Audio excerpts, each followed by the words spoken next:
Hey there, this is Ashley Avis. I am here on the ground in Australia, and I wanted to put out a message to anyone who's watching this.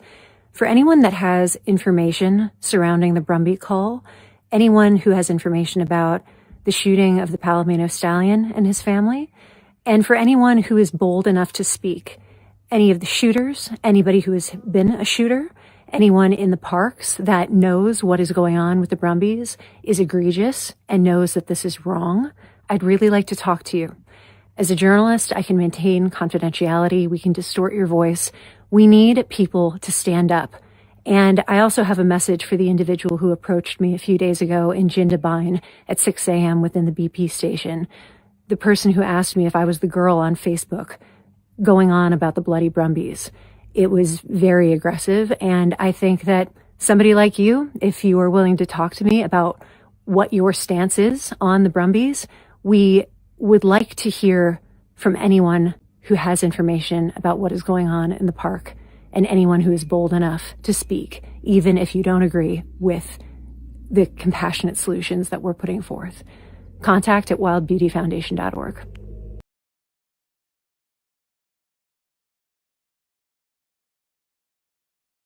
Button. I think we are live right now.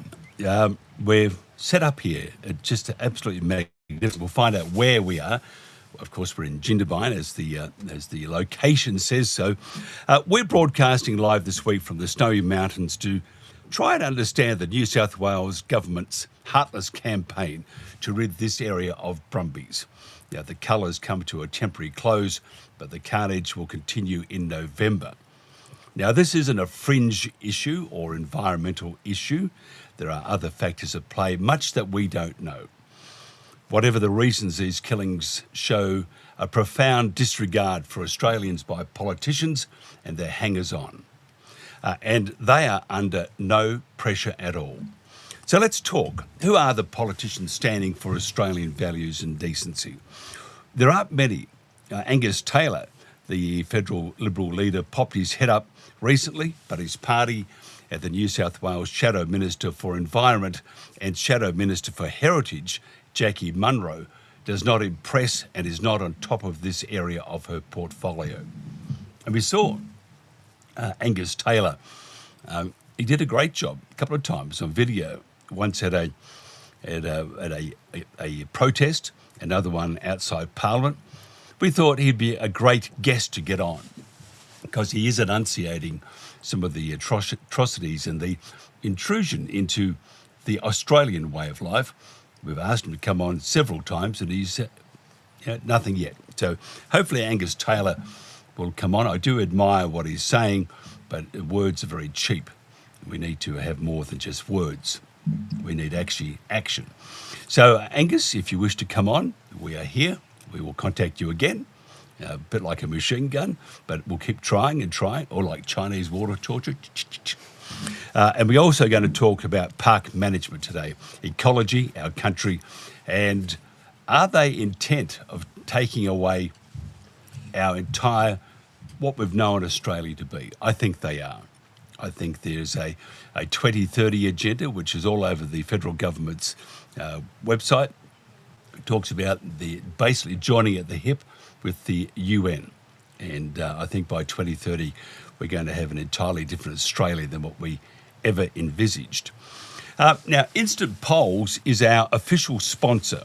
If you want to increase your bottom line, boost your communication with frontline staff and gather valuable data from your most important resource, that's your employees, visit instantpolls.online to learn more. Today's poll on the Country Telegraph is, which would you consider is the most neglected by governments in rural areas? Just use the QR code on our screen to vote.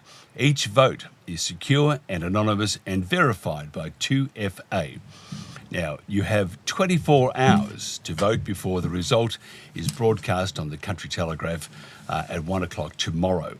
The link will also be published on our Facebook page from 11 o'clock. Share the link and ask your family and friends to participate.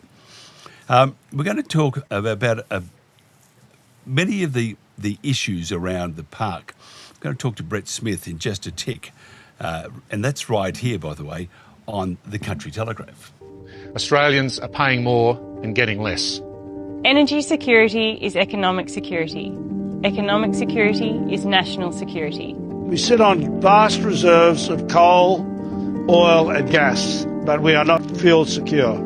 Policy unmoored from physics and economic reality has turned an energy-rich land into a decadent state. No sector is being asked to bear more than agriculture and regional communities. We are willfully turning a rich nation into a poorer one. To keep Australia prosperous, sovereign and free is our duty, and in an uncertain world, our best defence.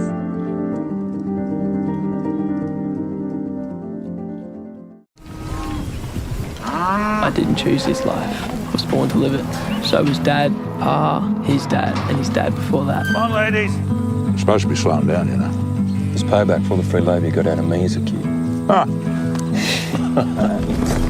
learned from watching my mum and dad and how they work together. So does my sister Sally. Get it trained. Righto. Feet up. I'll always remember these days. It's the happiest days of my life. Together as a family. Oh, you're so lucky I love you. Really? Yeah. Is that about right, is it? I don't know how you're going to deal with all this. Deal with what? $6 million debt? Most farmers are in this amount of debt. As farmers, we gamble with the weather every day, and it's a risk we take.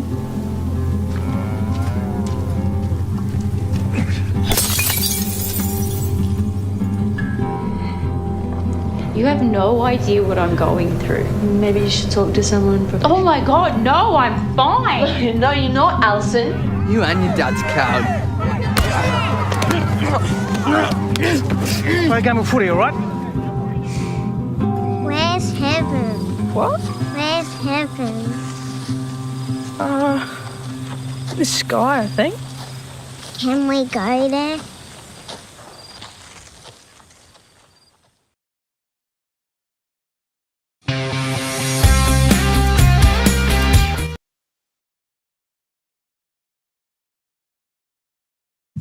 And we're back again, Cam. You were a bit early on that one, but never mind. We still get there. Our host and guest today is Brett Smith, retired AFP detective and Snowy Mountains local emergency manager. Prior to his policing career, Brett spent 3 years as a National Park Ranger. Brett is the proprietor of Moonbar Huts, a pair of luxury off-grid log and stone cabins in the New South Wales Snowy Mountains. Thought I could get my MX-5 here until I saw those potholes. You would have seen me go down one and not come out. So thank you very much to Peter Cochrane for lending us his four-wheel drive. We did need it. Brett came to our attention last month when we read a sad post lamenting the loss of the animals he regarded as an intrinsic part of his landscape. Brett, thank you for joining me. Thank you, Mike. Tell me about your the Moonbar Huts, first of all. It's not just a great place to stay. It really does remind you of what Australia was and probably should be. Yeah, well, I guess it's something I always, loved as a kid, the old huts of the high country, and, it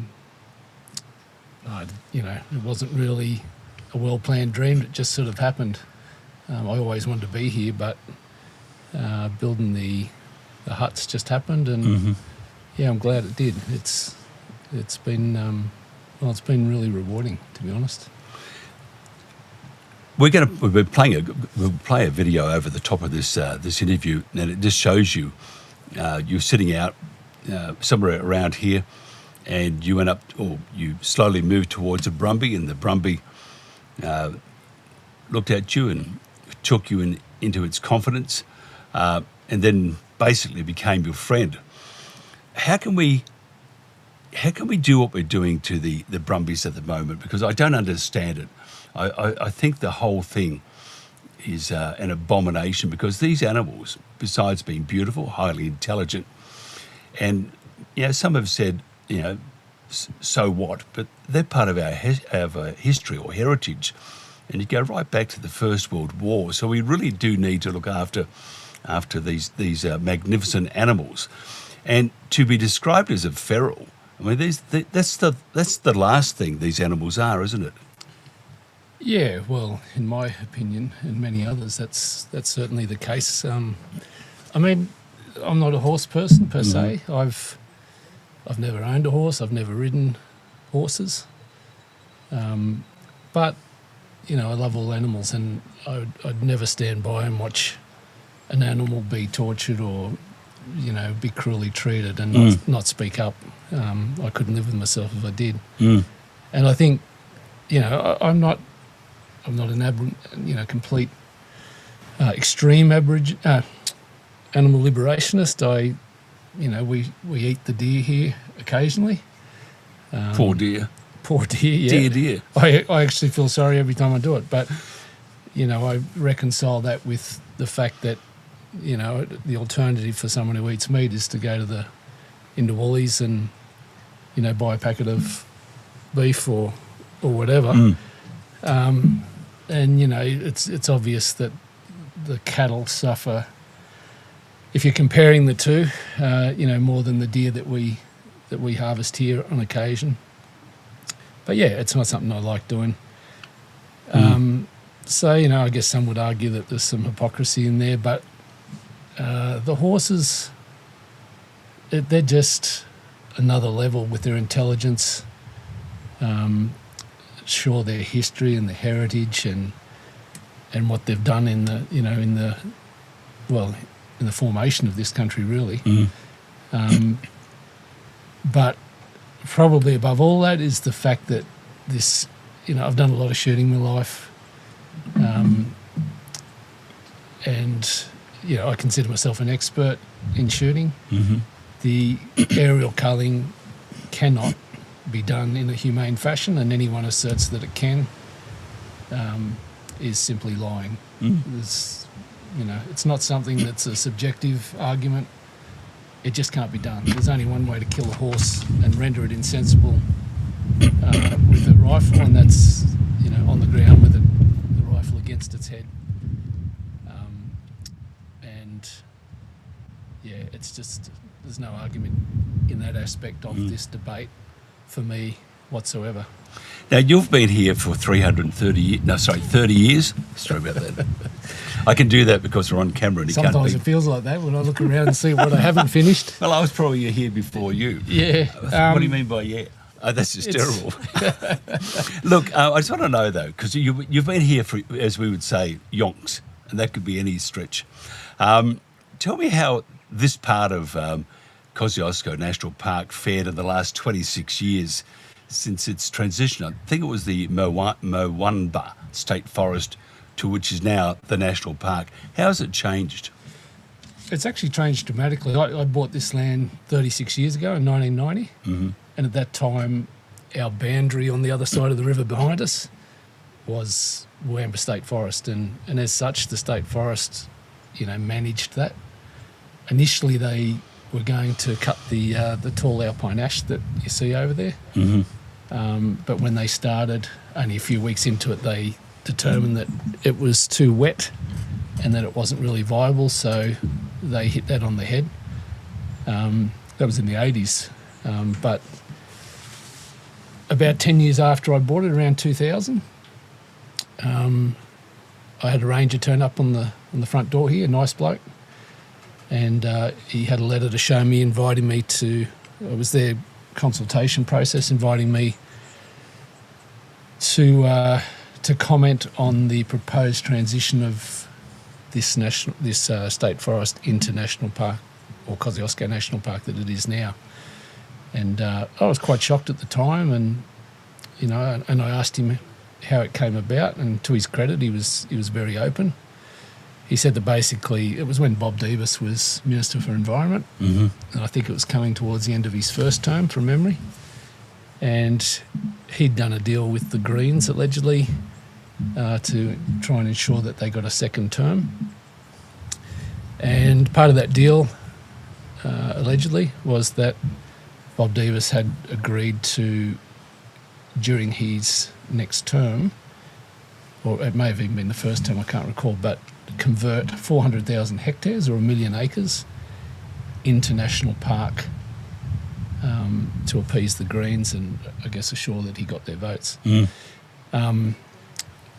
he showed me the letter, and it basically said that they were to identify, the national parks were to identify any land, whether it was travelling stock route, crown land, state forest, anything that they could convert that would go towards meeting that obligation. Some might call it a bribe, but that was the the purpose of converting it. And I said to him, is there any identified flora or fauna or anything in there that's needs the protection that would be afforded under the national park? And he said no. And I noted, knowing a lot more about it now, I know that there is zero endangered or threatened species up there.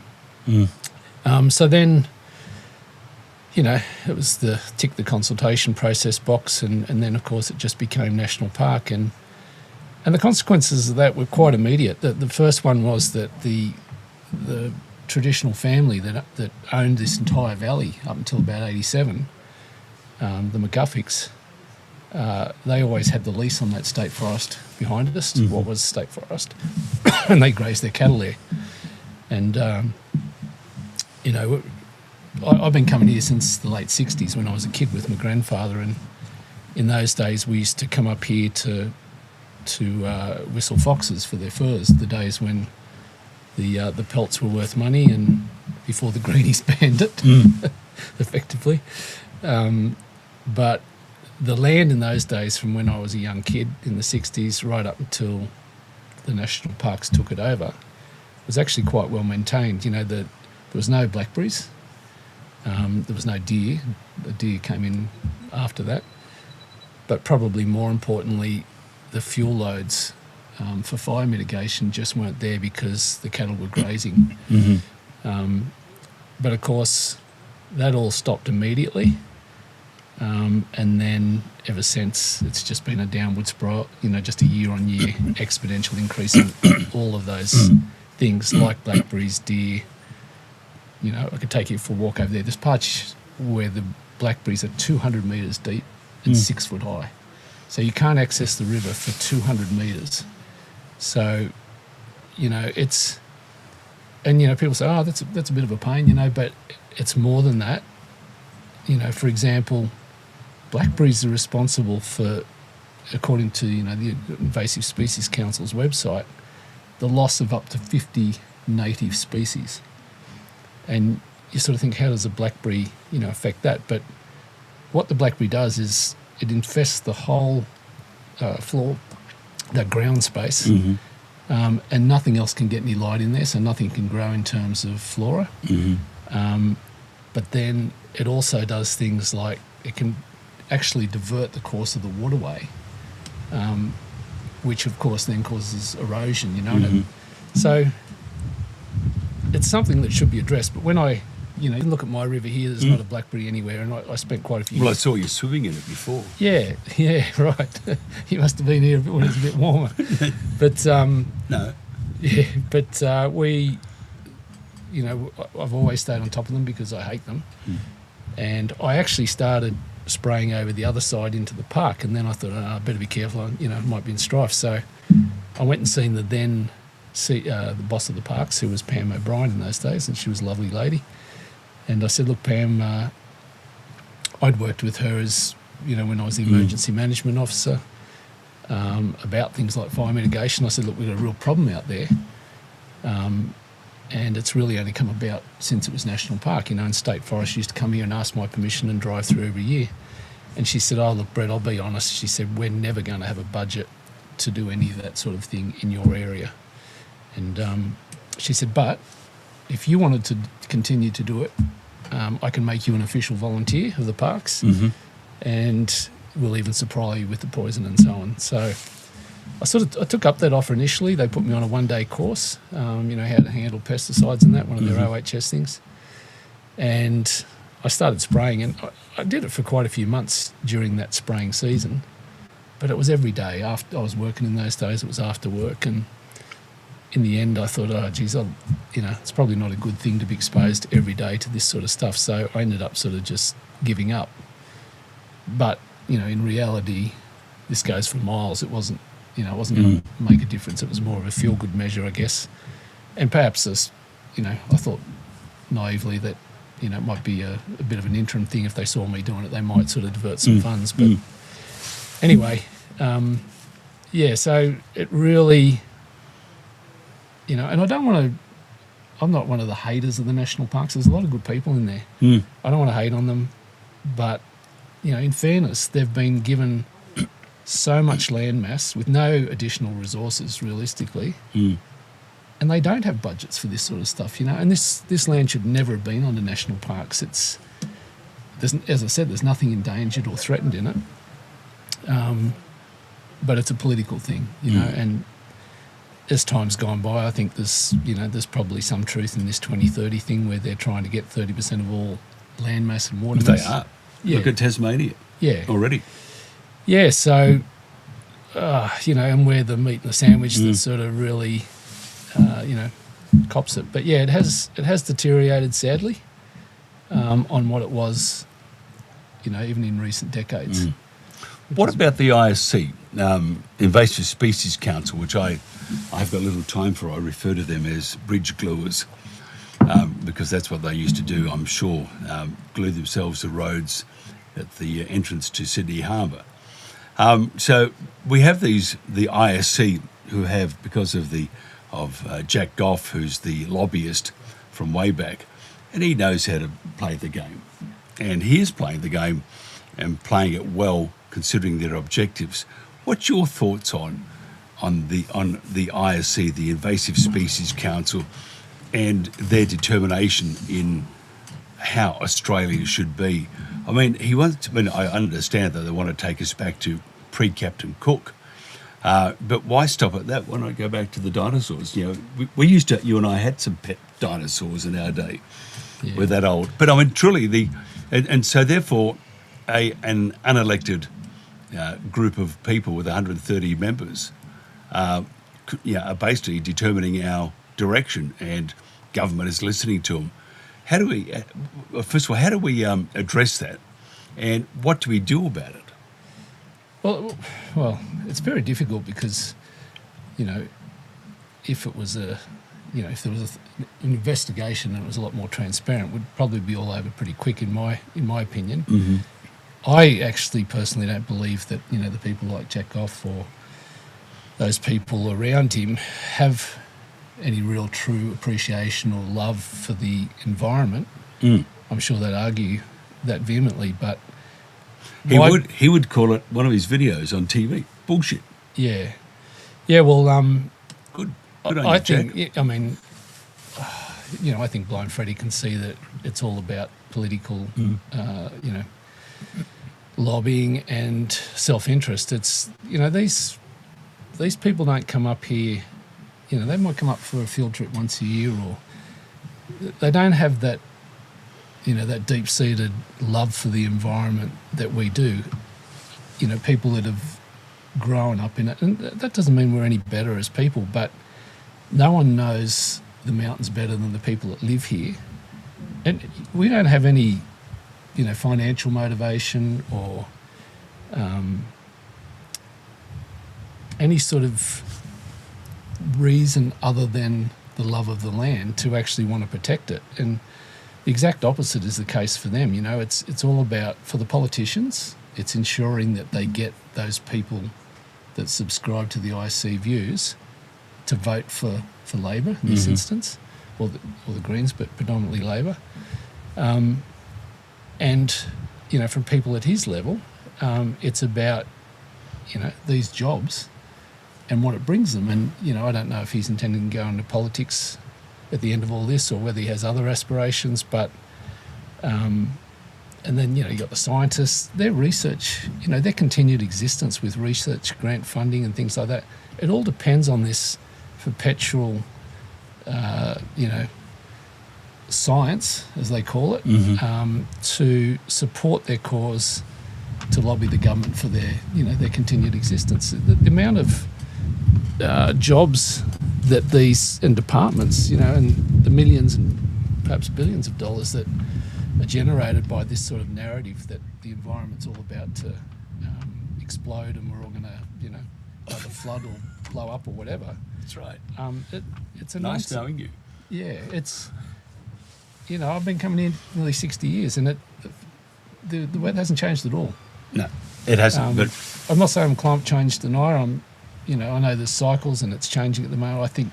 I look at the glaciers around the world and I see that I've been to them and I've seen that they are retreating, but it doesn't automatically follow that we're going to have these climate disasters or climate extremes.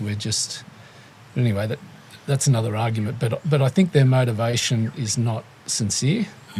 And as for the peer-reviewed science and so on, it's like me saying to you, do you agree with what I'm saying?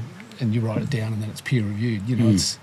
It's a nonsense. And I studied environmental science, and in those days you were taught to challenge the science. You don't just accept it. Good science is challenging it and testing it.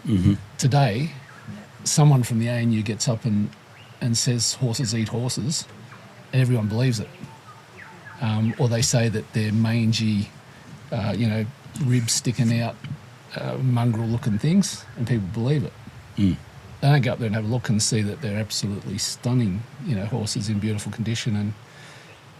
And I think probably my biggest gripe with the ISC, what they've done in achieving the means of getting this aerial culling approved and done, they've claimed that the horses endanger up to 12. That was Jack Goff's statement in the media, that they endanger up to 12 native species. Well, foxes, damage up to 149 native species. 149? 149. Wow. They're directly responsible for the extinction of 16 native species in Australia, predominantly mammals. And chickens. Yeah. They kill 300 million native wildlife every year. So why is and they've made up this word called whataboutism. I don't know what university student or Jack Goff or whoever made it, this whataboutism, when you bring up this argument. And the argument is, why are you prioritising something? Pigs. I think they're 95 species, and 95 species a year, I think, feral pigs cause. There's 200 million of them on the last estimate in Australia. And when you bring this argument up and say, okay, how come you're targeting and spending 95% of the National Parks pest management budget on Brumbies, who by your own admissions are responsible for the loss of, or endangering, they're actually not responsible for the loss of one, and they haven't given any evidence. They're saying that they are threatening, which is a whole lower level, up to 12 species. When you've got something like a fox who's directly responsible for 149 species, in other words, 12 times the amount, and yet your allocation of, or your attention in the media is not based at, not directed towards foxes or pigs or blackberry, 50 species for blackberry, but it's a horse that hasn't been proven to endanger or threaten one species.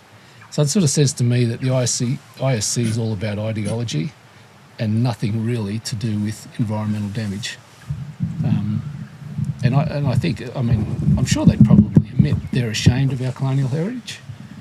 And there's so much evidence in the things that they do and say that they want to try and erase that heritage. We get the trolls come out and send us. Yeah. You'll learn these things as you become more familiar with electricity. Sorry about that. Okay, we are sort of pushed for a bit of time. If you were, say, a Prime Minister for the day, God forbid. Yes, I was just thinking. Although I couldn't go worse. A bit like a Stephen King novel on steroids. Got in there at the moment. Yeah. Free beer for everybody. And how would you fix it? Because I think this is probably where the federal government should be doing a little more. If you look at Chris Bowen and Murray, as one of our guest calls him, Murray the Toad What? Because wherever he goes, he destroys the environment. And he's the Environment Minister. But how would you fix it if you had the national park? Yeah, the national park. I mean, can't do Australia, it's too much. I've thought a lot about it. The first thing I'd do is prioritise the pest that's responsible for the most damage.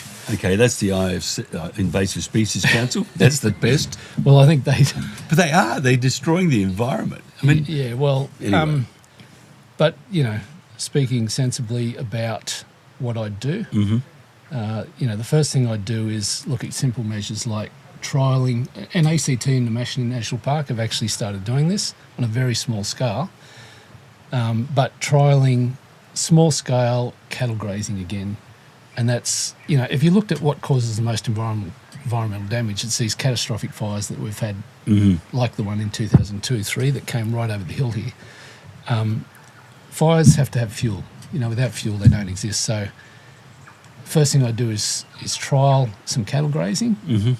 I would look at permit systems in areas like this where there's 0 endangered species, flora or fauna, and have firewood collection like they used to do in the national parks. Not on a commercial scale, but on a scale that allows people to go in and get what is predominantly a renewable energy source.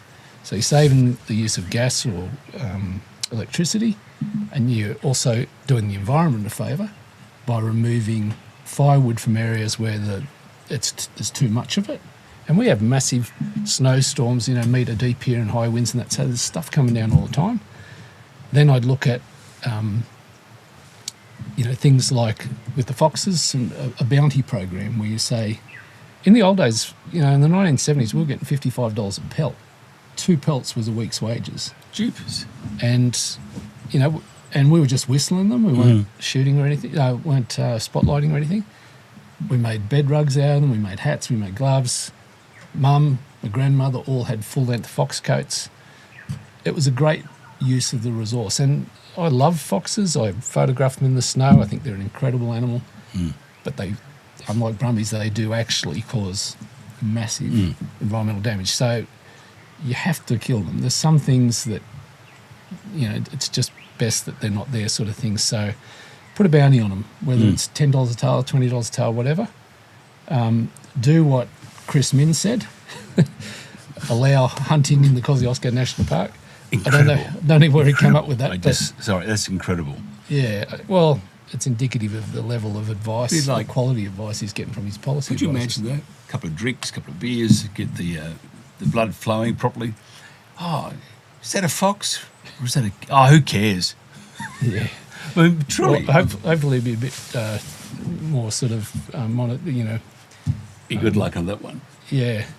But you could take your belt-fed shotgun up there or something and get more if they actually existed. But 12 gauge. But just simple measures like that to and as for the Brumbies, there's areas where they're beneficial. I don't care what the IC says or any of the other extremists. There is clearly areas where their presence increases the quality of the environment, and whether it's through fuel management of the grass, whether it's through their manure. Any gardener will tell you horse manure is the best fertiliser you can ever get. So I wouldn't want them in sensitive areas. I wouldn't want them to get up to numbers where they actually cause damage to creek beds and things like that, because they do, if they're allowed to get to those ridiculous numbers, which are still probably a tenth, if that, of what they actually claim. But if they get too concentrated in one area, like anything, they'll cause damage. But historically, these local people, the McGufficks, the Penders, the Barrys, the Thompsons, all those, they went up there and they pulled a few out every year. And they're great stock horses, great ponies for the kids, but sensible management. And I think, that would go a long way to sort of sorting out the problems. But I just can't see it happening because, these Muppets that are in there at the moment, they just... they do what Muppets do. They've got no idea. No, they haven't. We have to move on to we've got 432 guests today. There's a busload coming, just to keep me out of mischief. Can you just tell me, because we're at Moomba Huts, and this is one of them, there's 2 on the property. You don't need a full, you can get here without a 4-wheel drive, because wasn't in four-wheel driving. You could have got in here in your Mazda MX-5. You were a bit tougher too. Probably could have. I'm just some of those ravines they call potholes. They were very deep. But if somebody wants to find out more about this, truly, this is a magnificent part of Australia. I mean, it sort of takes my breath away. My wife, who always likes to be around civilization, said, I could live here. And that's our next thing. We'll take this place now, just sign the dotted line. Not enough money in the world, mate. Don't only way I'm ever leaving here is in a box. That one, Jack Goff would organise it for you. No, it wouldn't be a good idea for I mean, truly, he's just a bully. So if somebody wants to find out more about the Moonbar Huts, how do they do that? Mate, there's a website, just Moonbar Huts. What's the rest of it? Moonbar Huts, what, dot? .com.au, just I think, or maybe just .com. I'm not sure. Just put Moonbar Huts in. Yeah, if you type that in, it comes up. But probably the Facebook page is the best. It's we post them there. You know, every time we get a big dump of snow or something happens. I saw that the other day. Yeah, bit cool for my liking. You Queenslanders, don't be like that. How'd you go in the State of Origin? I didn't. I don't follow that. It's a stupid game. I mean, I'm sorry. I love the game. Sorry, but I'm an AFL supporter. Oh, okay. Yeah, I weep all the time with my side place. But so they just go online and put in Moonbar Huts. Yeah, it'll come up. Yeah. But it's truly a magnificent part of the world. Thank you, mate. Yeah. And I really appreciate your time. This is the Country Telegraph.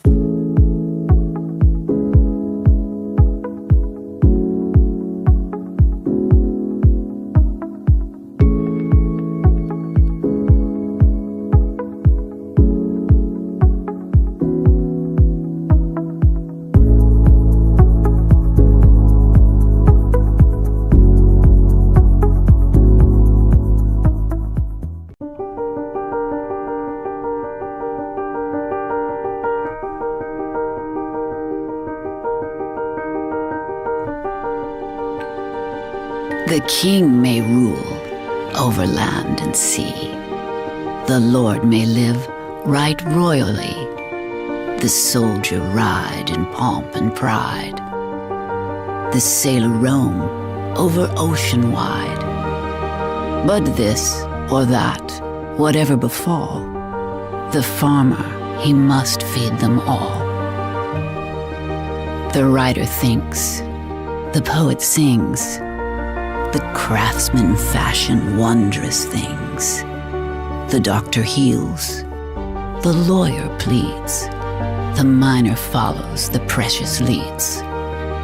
But this or that, whatever befall, the farmer, he must feed them all. The merchant, he may buy and sell, the teacher do his duty well. But men may toil through busy days, or men may stroll through pleasant ways. From king to beggar, whatever befall, the farmer, he must feed them all. The farmer's trade is one of worth. He's partner with the sky and earth. He's partner with the sun and rain, and no man loses for his gain. And men may rise, or men may fall, but the farmer, he must feed them all. God bless the man who sows the wheat, who finds us milk and fruit and meat. May his purse be heavy, his heart be light, his cattle and corn and all go right. God bless the seeds his hands let fall. For the farmer, he must feed us all.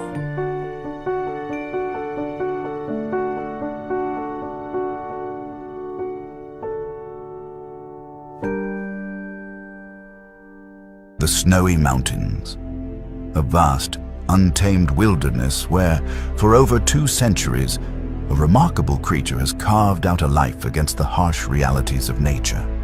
The wild Brumbie. These majestic herds, bonded by blood and fierce loyalty, are a living piece of our heritage. They wake with the sun, navigating the rugged terrain with a grace that has come to define the very spirit of the high country.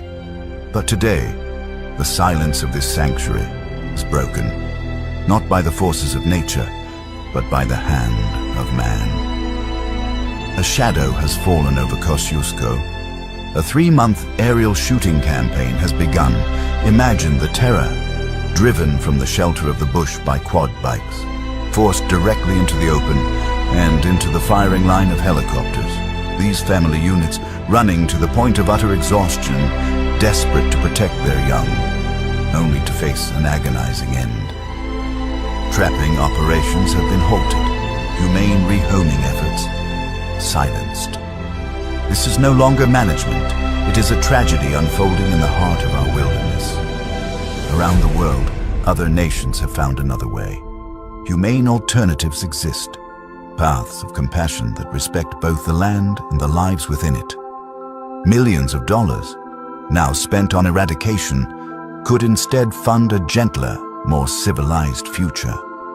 The heritage of these wild horses cannot be reduced to a line item in a budget. The world is watching. We cannot let silence stand for cruelty. The Australian Labor government must hear our collective voice before the high country falls permanently silent. Stand for those who cannot speak for themselves. Give a hoot, don't pollute our great oceans. We must remove these garbage wind turbines that threaten our wildlife and fisheries.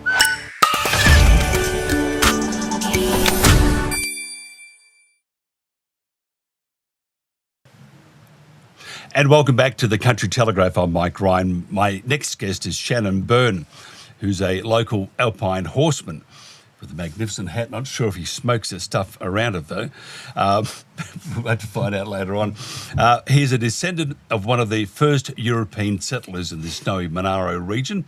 Shannon is an expert on horses, having trained Brumbies through to Group 1 racehorses.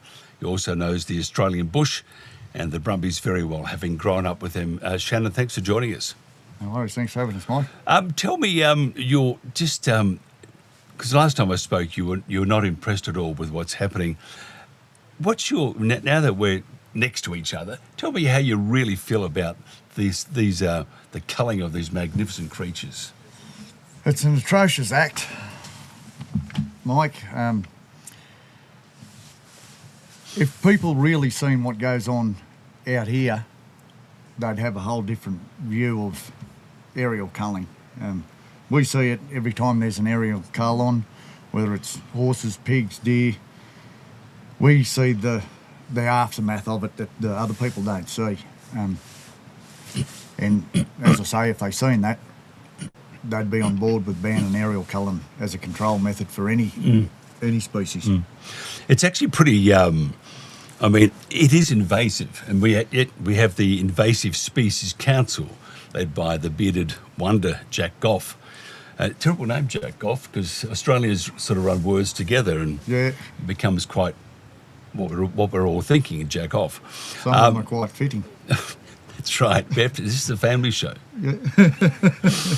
But tell me about the Invasive Species Council. How long have they been on the scene in the Kosciuszko National Park? Well, they've only come on relatively strongly the last, say, 2 or 3 years. Pretty much after Andrew Cox got out of it. Mm-hmm. And that's when Jack Goff stepped into it and ramped it up. Jack being a professional lobbyist, he hasn't got any other skills or strong points beside his name, bar he's a manipulator of the truth. Jack, he's... Tell us about some of the, because I totally agree with you, by the way. Tell us about some of the misconceptions or Jack goes on about, these people are just the wackos that, stood against the lockdowns. And tell me where, Jack, the lockdown was, as any government said, it was exactly what was needed. I think the only place was China. And even then, they didn't like it at the end either, this conspiracy, which is a global conspiracy. But, Jack, you talk about always the misinformation, we're spreading. Shannon, tell us about the reverse role, the reverse of the misinformation. I'll start with something that is which is pretty close to the heart. He said only here a few weeks ago, Brumby running is torture. Well, it's not torture. Done properly by skilled people, as the local people here are at catching Brumbies. It's probably the most humane method. And it's actually here on Section 6 in the original Wild Horse Management Plan put out by Kosciuszko National Park. And but Jack's twisted it now, saying that National Parks barred it in 1982. Well, they didn't bar Brumby running in 1982. They barred horse riding in 1982 because the area was turned into a wilderness area. But what's happened in that time, Jack's twisted that narrative to suit his agenda by saying that it was cruel, it was torturous. So that was just one of them. The other one is, you know, he talks about the environment and this and that. And as I've got a few photos here, Mike, you can just see there. Yes, just up at the camera. This is Tantangra Dam when it's. Well, hold on, go back to the start here. Sorry about my paperwork here. That's all right. But well, anyway, I'll bugger this up in something. That's right. But we're getting there. Anyway, this is Tantangra Dam when it's empty. That's it there. Yep. So what they'll do, Jack and his mates will come in and they'll show you the horse prints all through here, and they put all this down as horse damage. But then when you come back, that's what it looks like after the water's gone. It starts to green up, and you get the horses on it. But and then within it could be a day or two, that whole dam is underwater again. So Jack will manipulate that narrative. They'll take photos of certain areas where things look bad. But if you went a mile up from Tantangra Dam, it's as good as what you'll find. But the other thing is, he'll tell people where it comes down to two choices with Jack. It's either kill it or save it. He will not look at other management options, to which there's several, you know, but he gives people the impression there's only two options: either kill to save it. Well, we as locals have never had a problem with management, and we've acknowledged quite often that yes, everything needs management, but there's humane ways to manage it, where Jack puts it down as a life or death situation. Now, without horses in that park, or park doing their job and doing a lot of hazard reduction burns, you're going to end up with something very similar to this here. Now, this is the lower Snowy after the 2003 fires. The rains come. Not only did it annihilate everything in its path, which killed off millions of flora and fauna of all things, but you're left with the aftermath of the silt, the runoff, the whole lot coming down the streams. Now, Jack won't show you this stuff because it goes against his agenda. And that was one of the biggest arguments with the Invasive Species Council. Their master is at manipulating the truth. And when it comes down to it, he's manipulating the truth. He's a compulsive liar, really. And people don't see this stuff. So they think, oh, well, Jack's thing, and he uses the excuse all the time that's science-based. It's a bit like climate change. Yeah, exactly. Yeah, and we're going to freeze, boil. It's the only study that was ever done on horses was back in the 90 and 92 by a woman called Jennifer Dyring, and that was in a very small area that could be accessed by foot at the tin mines. That's the only study, but Jack will tell you, no, we've got scientific evidence. But at the end of the day, they've got none. And people listen to him like he's telling reading from the Bible itself. And the other thing too is to sway public opinion, because what he's doing is, it is a, many call it an information operation, propaganda. And so what you do is to nudge people, the general populace to a particular way of thinking. I mean, nudging is part of it. You throw in terms such as feral. So these wild horses, wild has this romantic feel to it, that we all would like to be outdoors and having freedom and whatever. That's what wild connotates, which is true. Then you have feral. Now, feral is bad in every way. And if you say those feral horses, which they do, they really make the feral part stand out and sound terrible. So the nudging or the propaganda. Tell me, if go back 10 years, if I said to you that's a bloody feral horse, would you give me a box in the ears just about? I don't know about boxing in there, Mike, but thank you. But you probably wouldn't get much more out of us after that. Not anyway. a beer, not even a beer. No, you wouldn't be welcome at the fire. Put it that way. Good on you. Yeah. But I'm just thinking though, the terminology used by, whether it's Chris Menz, Penny Sharp, Chris Menz, who wants to go hunting in the park, by the way, get rid of every bloody horse you can. That looked like a horse. Oh, well, it wasn't. It was my neighbour. Yeah. But anyway, don't worry about that part. So you got Penny Sharp and you got Jack Goff and all these invasive species members, which I refer to as bridge gluers, because they used to glue themselves to Sydney Harbour Bridge. They're the sort of ones that are part of this organisation. They are really painting a bad picture, though, and the bulk of Australians are, as we would say, are drinking the Kool-Aid and they're believing it. How do we cut through that? How do we get? I mean, you are an expert. You know the area. You know the high plains. You know horses. Surely that people should be listening to what you're saying because you have that experience, knowledge, that education. You'd like to think it'd work that easy, Mike, but it doesn't. When they've got the backing of the government, national parks, it's easy for them to put out that propaganda. And, when we say something, they're just hillbillies, old bushfellas, And once again, that's how, they use that narrative to denigrate you. Yeah, and discredit what your thoughts are. Now, when you look at, say, someone like the Invasive Species Council, it's, I don't know, do you remember the Muppet Show when we were kids? I did. That's pretty Those much, two old ones at the top. Yeah, it's pretty much the Muppet Show. Well, that's us. We're that old. But it's the Muppet Show in 2026. Isn't that fantastic? But it's very sad. It wasn't so serious. It'd be hilarious. Yeah. Muppet Jack. Yeah, Muppet Jack and Muppet Richard. So let me go. I just want to go take you back a bit. I want to take you back. Sit back, relax, watch this ding, ding, ding. Tell me about, and we have to be a bit careful here, tell me about what you know about Richard Swain and Andrew Cox. Now, I've seen a lot about that, and truly, I'm not going to say much. I'll let you do it, but tell me what do we know about Richard Swain and Andrew Cox? Well, there's a lot it's a family show. Yeah, a lot I do know about Richard Swain. Mm-hmm.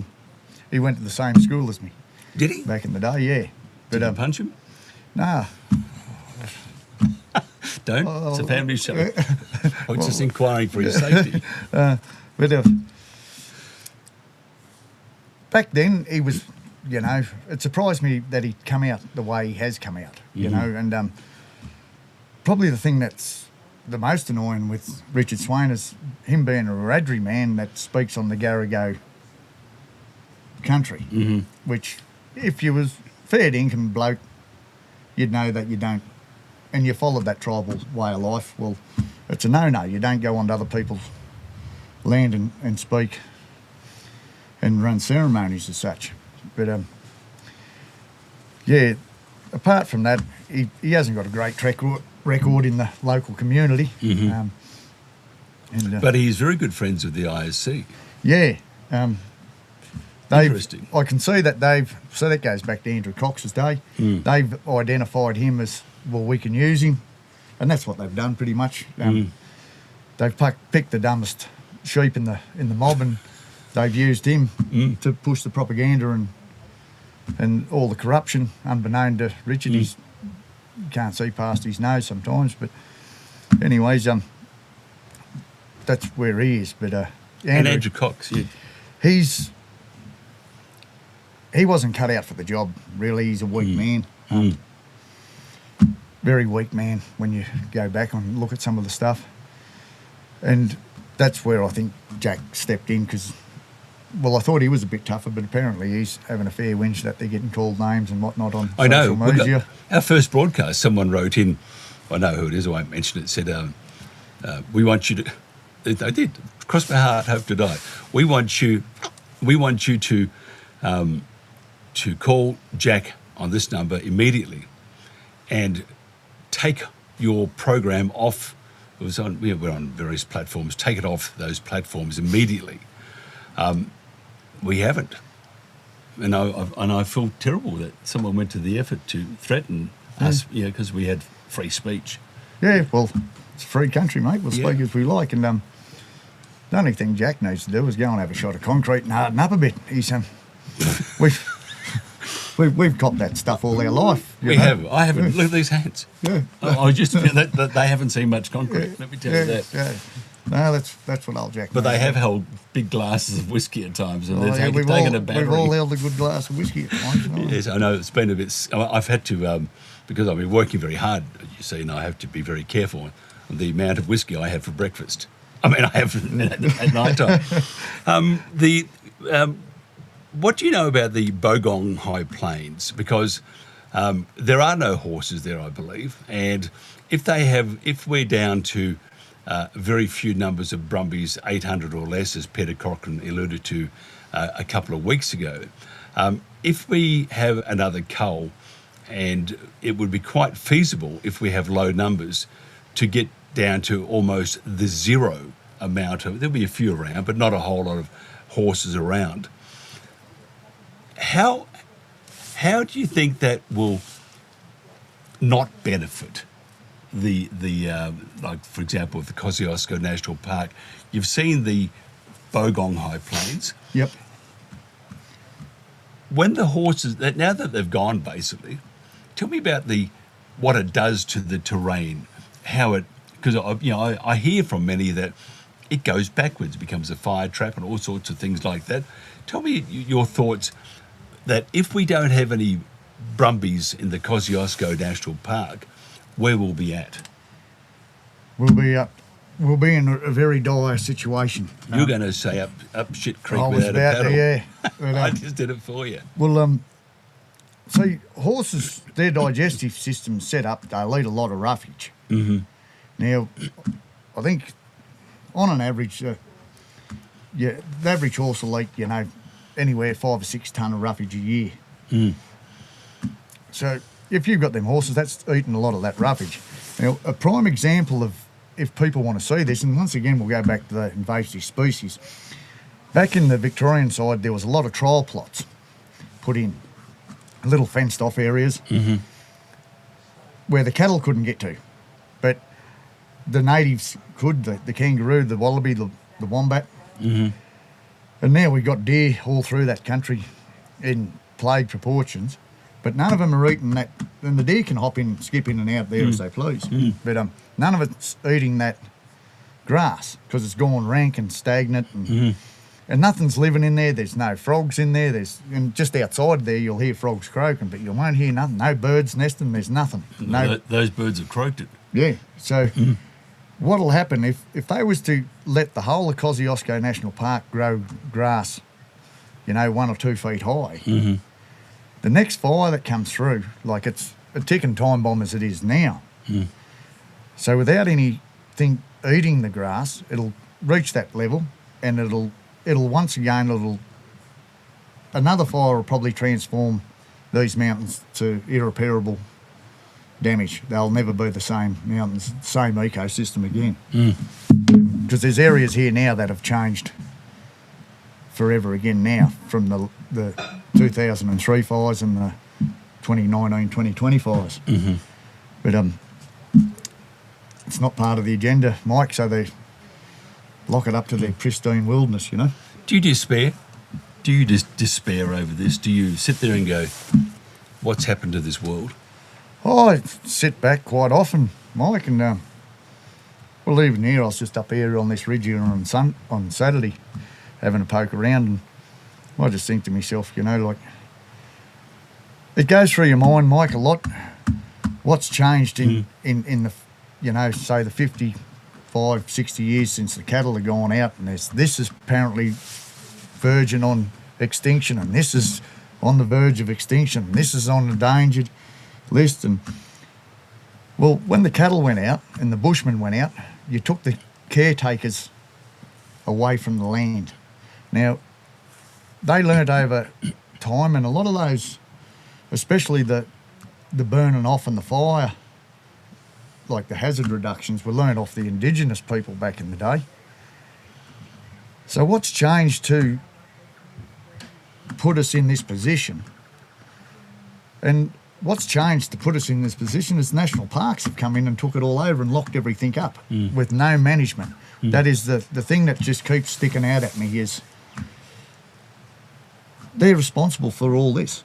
And you talk about despair, because you sit back and you might roll the smoke on a log and have a look about and you think, they've just completely ruined this country. For what was once a beautiful area, they've trashed it. And all under this flawed science, propaganda, they're totally, and them themselves, no one else are responsible for the state of the national park. And to me, that's what's changed. You know, like, apart from the Snowy scheme and Snowy 2.0, where the whole hydrology's been changed to the mountains and everything as well, but since all that come, that's when everything slowly started declining, and that's, you know, you got these endangered species, you've got endangered flora. Well, that's all come since the national parks have took over. And, you know, and the tourist industry's boomed way out of proportion. And it's all these other impacts that now are being overlooked, or they mightn't be overlooked, but the old Brumbie that's been here for 180 years, he's a scapegoat. I think it's, I've never seen such a lack of respect. And I think that's probably one of the key issues that we don't have at the moment is respect. And the new breed with the ISC and ministers and stuff, they dislike our history and our heritage so much that they're going to try and rewrite the books. And I just look at those magnificent creatures and who are, I mean, I am not a horse person. Sometimes the throat gets a bit sore, but I'm not a horse person. But they are majestic animals, and they have been part of civilization since Adam was a boy. And to treat them that way, and you see them just, you know, after they're shot, I've had some very bad nights' sleep, lack of sleep, because that is not how we should act. And so I think Australia at the moment, you need to take a good look at yourself, because Australians don't turn their back on their mates. And people say, oh, they're a horse feral. They're not feral. They fought in our wars, and they are as much a part of this landscape and this country as you or me. And we need to show respect. We need to come to our senses and show Australia that this is not how Australians act. And I think people like yourself, you can see what's happening to this country. And whereas things used to be simple, they are no longer simple anymore. Everything is convoluted and smoke mirrors, and it's my truth and your truth and their truth. No such thing as my truth, your truth and their truth. It's either the fact, which is the truth, or it's just an opinion. And we don't need just opinions dictating the future and the direction of this country, do we? No, not at all. It's a terrible way to treat animals, first of all, but terrible way to treat Australians. Shannon, if somebody wants to find out more about you, I always do this to people, and they go, "What? Tell me, do you have a website? Do you have a Facebook page?" No, I knew that would happen. I've got a Facebook page, but tell us about it. If somebody wants to go there. No, there's nothing really on there, Mike. I keep it pretty much just to myself and me mates. And a couple of you on horses, or? Oh, there's a couple of pictures there on a pony or something, but all right. But the one I say is either follow, you know, to get an insight into what we're about down here and what we're doing, either go on to the Park Off page. That's a good one. Or the Snowy Mountains Horse Riders Association page, and that'll give you a good good look at what we're about down here and what we've been fighting for a lot of years. Yeah. Shannon, you have been magnificent. I appreciate your time coming out to the Moonbar Huts, and it's fantastic here. It's magnificent. Good spot, eh? The wife wanted to stay here, but there's nothing because Brett heard about us and said, "No, I'm not having you guys here. You won't make the bed." But I have to say, it's just a gorgeous part of the world. We're back here again on Thursday, I think it is, because Jen, our producer, if she knew that we had a 4-wheel drive, she would have had us at the top of the mountain. I can see that one sticking out a mile. But it's just fantastic talking with you, and I think we do need to show a lot more respect and take pride in our history and our heritage, because without acknowledging our history and our heritage, I've got to tell you, the future doesn't look so bright at all, does it? No, she's a pretty bleak outlook if we keep going down the track we're on. Yeah, and we're doing that at a rapid rate. This is the Country Telegraph. Outback Queensland. It's stepping back about 100 million years. It's soaking in the surrounds. It's wide open for adventure. It's where dinner puts up a fight. And it's your round for new stories. It's switching on easy mode and a whole lot of incredible. Outback Queensland. It's something else. Book your holiday now.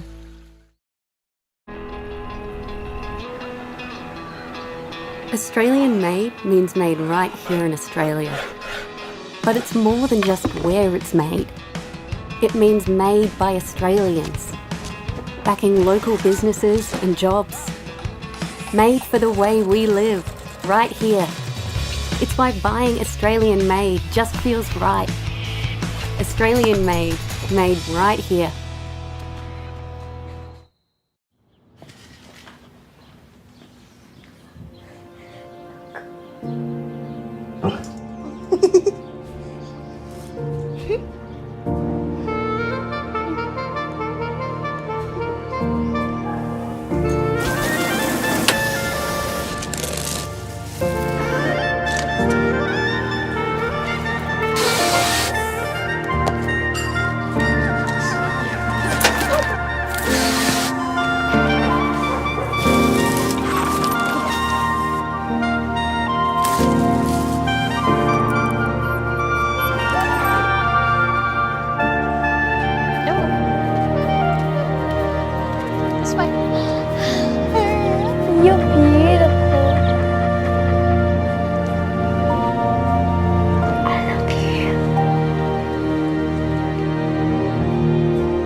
Convert is an Australian manufacturer of high-quality biological inputs.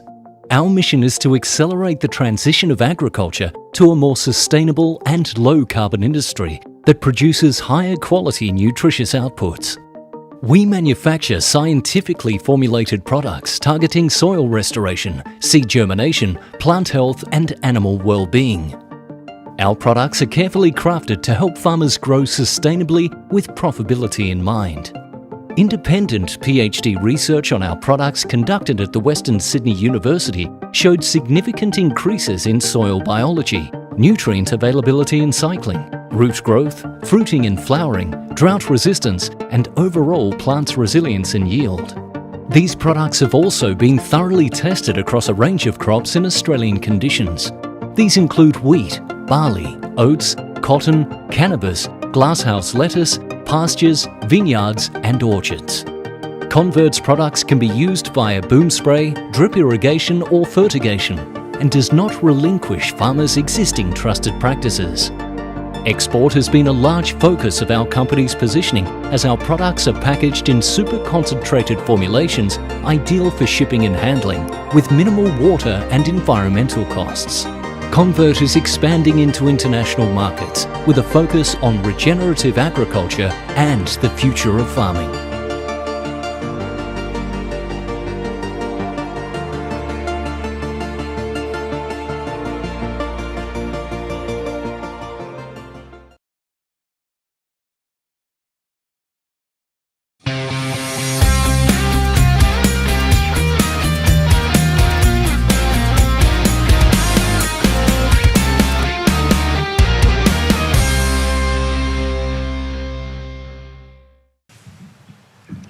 And we're back again. This is the Country Telegraph doing it from Jindabyne in the Moomba hut. It's absolutely fantastic right now. I've picked a great day. The sun was shining before. Now we're about to have... It's very cold, to say the least, but I'm a whip, so that's okay. Now, just before we get into our next guest, the results of Monday's poll, yesterday for those that have slept in, the question was, if a federal election were to be held today, how would you vote? As I cough.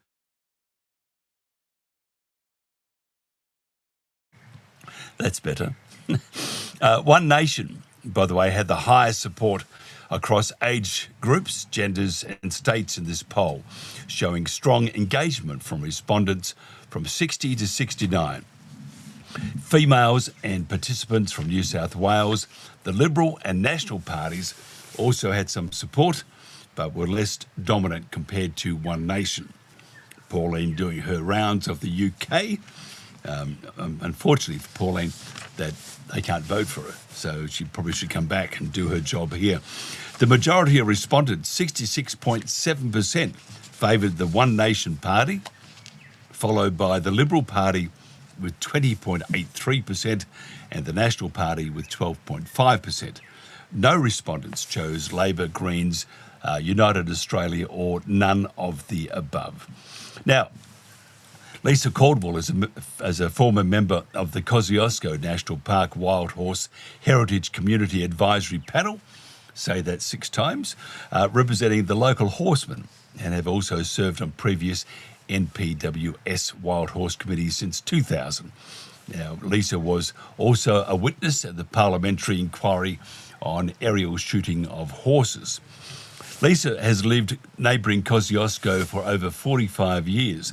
Her husband's family were first settlers here since the early 1800s, with grazing leases in what is now Kosciuszko National Park. Her family has been involved in managing the Brumbies for several generations. The local horsemen have managed the horses for well over 150 years, but have been prohibited since the 1980s. Now, they have they're highly skilled and know the area, know the horses, have offered to take back the management of the Brumbies, and again have been just knocked back by the powers to be. First of all, Lisa, thank you very much for joining us. Thank you, Mike. Tell me about your thoughts on this abomination at the moment. It's really hard to put my thoughts into a few words, to be frank, because it is an abomination and it's affecting a lot of local people greatly. They say, oh, it's emotional, but, well, it is emotional because this is our heritage that they're hijacking and destroying. Because it's not just the horses, it's our whole history and heritage and identity. Yeah, it's incredible, and these magnificent creatures, just by referring to them as feral, denigrates the majestic prowess of these horses. How do you feel when you hear these ferals? Do you often think of the horses, or is it more the ISC? It's the ISD and their cohort pretty much these days. Yeah, I've never thought of the horses as feral, to be honest. It's a derogatory term. It is, no? Yeah, it's terrible. And I don't know, I was just brought up thinking that it means a monster. And that's what it does in many Australians' minds, and that's why they do it. You know, it's the propaganda they spread to get the sway of opinion, and that's when Jack Goff talks about the misinformation being spread by, you know, all those people that were not in support of the lockdowns. It's not us with the misinformation. It is actually the government, led by Penny Sharp, and her offsider being Chris Minns, because that's what it seems like, and Jack Goff, who's advising both of them how to stuff up Australia. Yeah, well, it's a psychological brainwashing, in a sense, and yeah, I think our ancestors would be rolling in their graves. It feels like we're living in a dystopian society. Have they ever the horse, the Brumby horse, has it ever been considered an environmental threat? Well, not until the last 5 or 6 years. And that's when the I call them bridge gluers came into a bit of power. They have the ears of that particular government. We know the agenda of the Labor Party. They wish to take us back before dinosaurs, because no more electricity. You've got to have wind. If there's a wind drought, you have no wind, and so the turbines don't work. And the solar panels, well, you can destroy good land, but the solar panels still doesn't cut the cake. So their agenda, if they have the right person in the ear of them, their agenda is often realised, because they can do what they like, because you got this. First of all, the information from the Invasive Species Council is flawed in all parts of it, and it's how you, and we all do it at times. We sometimes will twist something to suit us, but this is twisted to not just suit what they want to do.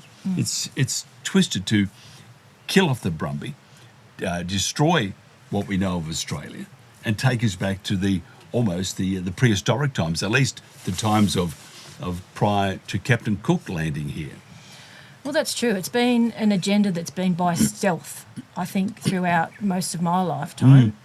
They slowly kicked us out in the 80s, which stopped us from managing the horses, even though they admitted at the time that we were in fact managing and controlling the numbers. And it's just got worse and worse. And I think, it must be something to do with the Agenda 2030, because they seem to have all of a sudden got in a hurry. Whereas back in the early 2000s, all they asked of us was they actually asked us to help them get rid of, move some horses that were up in high alpine areas, and we conceded, absolutely, they shouldn't be in those areas, they should be kept horse-free. So we did that as volunteers for them, and then the 2003 fires came and things changed, and the horses, at the time they were not going to remove horses anywhere else. It was only focused on the high alpine areas, which, like I say, we agreed.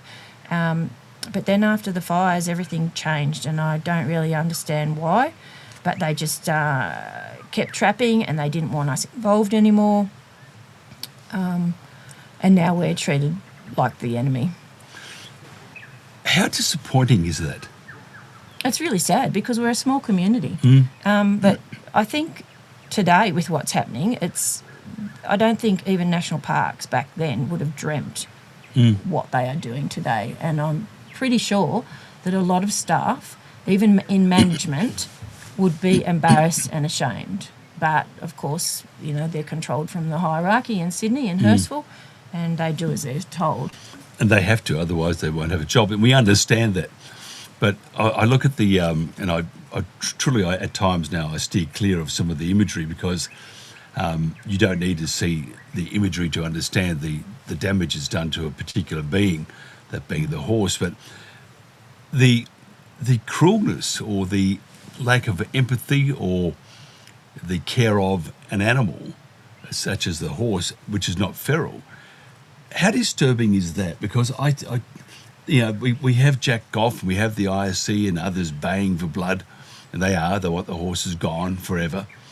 And you see the imagery of these beautiful animals contorted, and I won't go anymore, but it's just terrible. Ashley Avers, who's been attacked, unfortunately, but by some of those who are supporting the stop the cull. So we understand that they're coming from a good place, but all these people are shocked though with what they're seeing. How does it affect you? Because it's just, I don't know how you can handle it. You know these animals. Over the last week or two, we've had helicopters flying over our house almost daily, and half a dozen times a day going back to refuel, and it certainly triggers my PTSD. I can't imagine what it must do for other people that live nearby with, veterans that have returned or something like that, alone, without even seeing any of the horses. But I think that it's out of sight, out of mind for those other people. They don't have to see it. They're just getting a job done and they're getting paid to do that job, I guess. When they say they need to fix the environment, we've got to get rid of the horses because of the corroboree frog or the left-legged lesbian grasshopper or something, I don't know. I mean, here's the thing, Jack, you may not understand this, that when Captain Cook got here, there was no other white folk here, or that we know of anyway. And since then, you know, through time, hundreds of years, we've progressed. And things, you know, we brought in horses because if we didn't have horses, you wouldn't have this country at the moment. And then we had electricity, which may shock him. And all sorts of, you know, fandangled contraptions came in. That's just called, I suppose, progress or evolution. And the horse has been here for over 150 years. And much to your horror, Jack, the horse is as much part of the Kosciuszko National Park as any other living being. Because I think after a certain time, if I went to Jindabyne or I moved into Jindabyne, I think after 150 years, they would regard my family living there as locals. And these horses are locals. They're part and parcel of the environment here. They are not doing the damage that you are purporting to, and it is absolute lies. When you hear these lies, how do you feel? Oh, frustrated, because they keep targeting the horses, and I've said numerous times, you know, on Facebook and other social media that, okay, if the horses are causing so much problems, let's get rid of the trout, let's get rid of all the ski resorts and the highways and the sewage spills and the diesel spills and everything else that goes with the 2 million tourists that come here every year, not to mention Snowy too. And when you get rid of all that or start focusing on all that, well, then we can concentrate on the horses, because there has not been any robust, rigorous scientific studies to show that they are doing any damage, let alone what they're claiming. Sure, they have impacts, no one doubts that, but they have mitigations in place for all these other impacts. Why not the horses when they are so important? And it's not just us saying they're important. The national parks themselves were the ones that commissioned the heritage assessment on these horses back in 2015. And they were the ones that stated that the horses met 5 out of 9 criteria to meet national heritage significance. The only reason they're not heritage listed as such is because they're a living animal, and they supposedly can't list an animal, a living animal. Whereas if you were trying to heritage list a house, whether it be at council, local government level, state level or national level, you only have to meet 1 criteria out of this 9 to get your house heritage listed. But with the horses, they met 5 on the national assessment. So clearly they do have heritage value, major heritage value. I mean, you only have to think about all the literature and arts and you know, the Outback Spectacular, the Man from Snowy River Spectacular that went around Australia, the Corryong Festival that's been going for 30-something years, the Man from Snowy River movies, etc., etc. There is so much of that to demonstrate that they are an icon in Australia and part of Australia's psyche. We all grew up learning that kind of thing. And this is what they're trying to hijack and destroy. And I don't understand why, and I think probably their first target is to get rid of the horses. They're brainwashing the kids at school about all of this stuff to say that they're feral and they're damaging, when there is no actual scientific evidence stating that, particularly in comparison to all these other impacts that are being done, like tourism, Snowy 2, etc. And that's the frustrating part, that you can't get that message out. But, you know, we haven't got those big dollars behind us like Jack has. No, that's right. When you said there's no scientific evidence, if you notice the people around us, they all jumped a bit. They heard a thump, and that was Jack actually falling down. He hit his head on the floor because it's like, what? More propaganda. I need more propaganda. Well, he always refers to there's so much scientific evidence. Well, sure, there's desktop reports and reviews, and there's opinion pieces and articles that have all been signed together by these academics, but not one of those reports that he refers to have actually been out in the field to do field studies, like over time, to measure impacts, to measure creek banks or whatever it is that they do.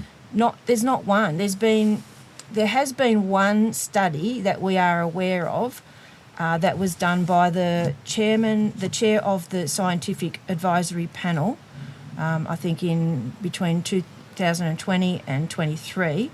So it was over 3 years, and that was Dave Berman, who's an ecologist, that was the chair of the panel, and he did this study over 3 years, but unfortunately it wasn't in Cozzy, it was over the border in Bogong High Plains and in the Eastern Alps. So it was only really just over the border, which so it would certainly relate because it's the same kind of ecosystems. And his studies found that it all depends on the density of the horses.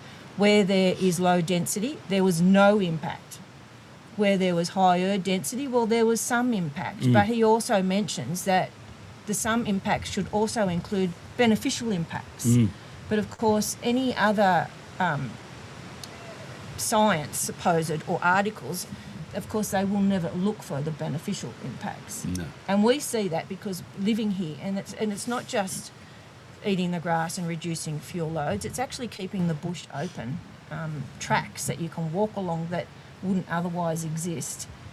But then they'll complain about the tracks. Well, you just have to go up to see the walking tracks. They're identical. They look exactly the same as the horse tracks. And the bushwalkers use the Brumbie tracks. So what needs to be done? We are running out a bit of time because I talk too much. Yeah, well, I was going to tell you about a bit of history, where the horses actually came from, and it's such a vast history. But here alone on the Moomba River, the Narrego people actually used to catch the horses up around the Crackenback and Wallandibby areas, and their families say that they used to drive them from here down to the Tathra Wharf. And they were loaded at the Tathra Wharf to get on ships to go to the Bulwar. Oh, wow. So that's their story. But there's also evidence of the horses of Kyandra, for example. There was a 22,000 acre horse stud that specialised in cob horses, and it was renowned around the country. And those horses definitely were bred to go to the Bulwar, second Bulwar, in between 1899 and 1902. There's plenty of evidence on that. So that whole area was an actual horse stud. Unfortunately, when he went bankrupt, they had to sell the place and sell a lot of the horses, but the court says that the 120 horses at least were never ever collected. So a lot of those horses obviously would have gone wild.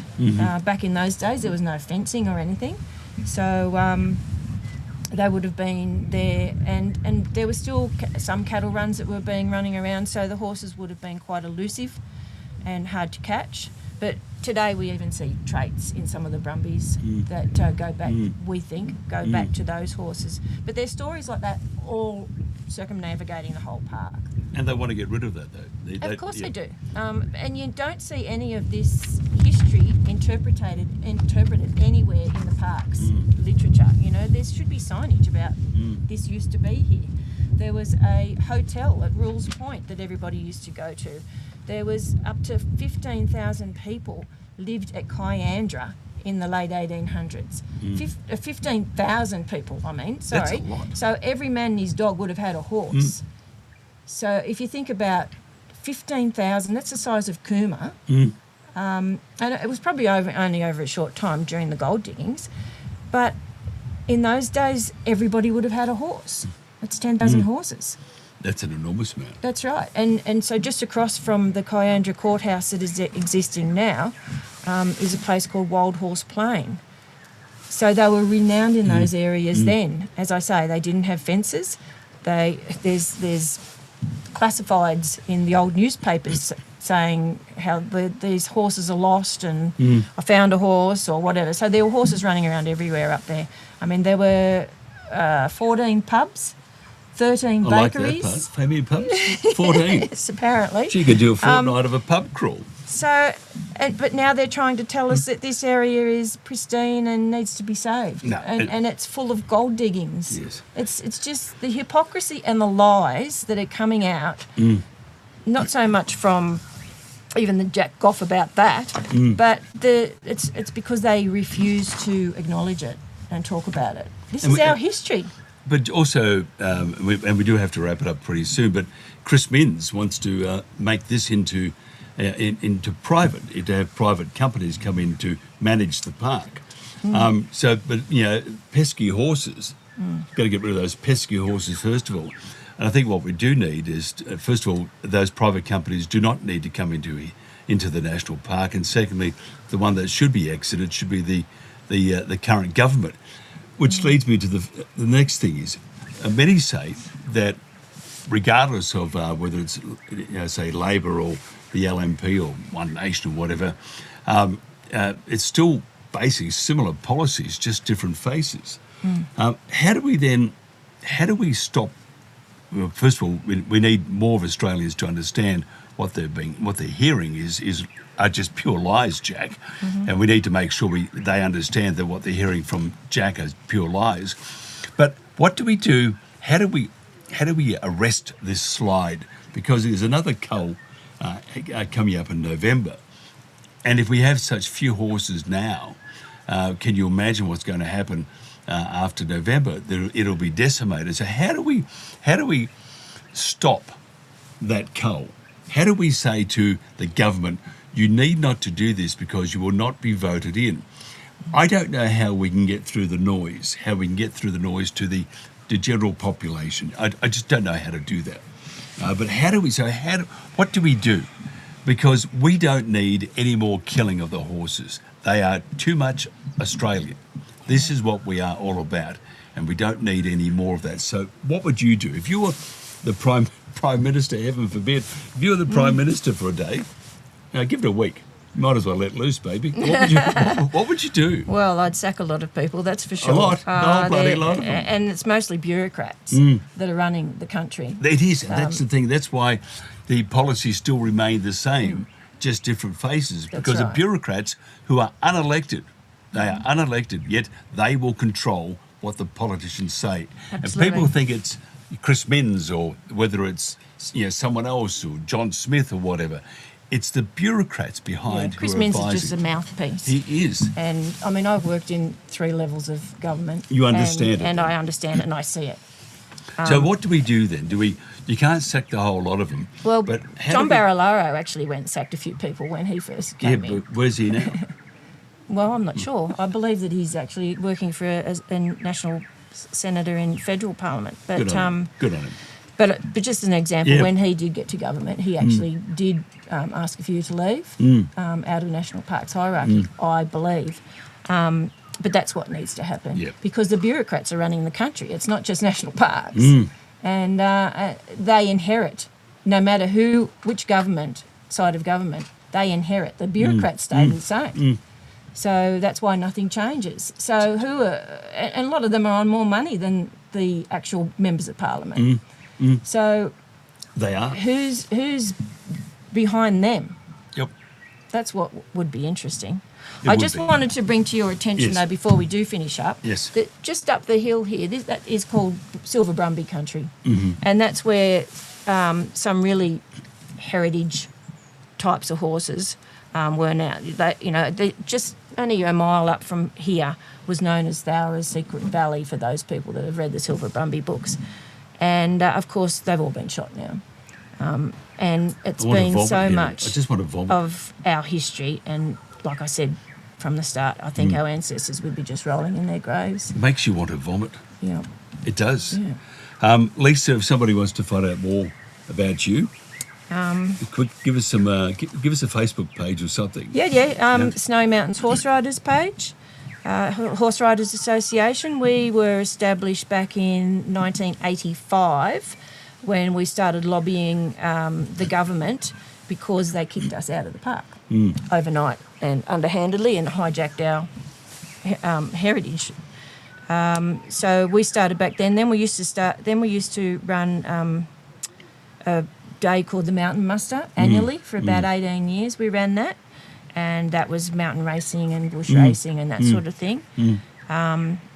So yeah, we're still around. We're not actually incorporated anymore as association, but we're all still friends and Good on you. And we're all sticking it out.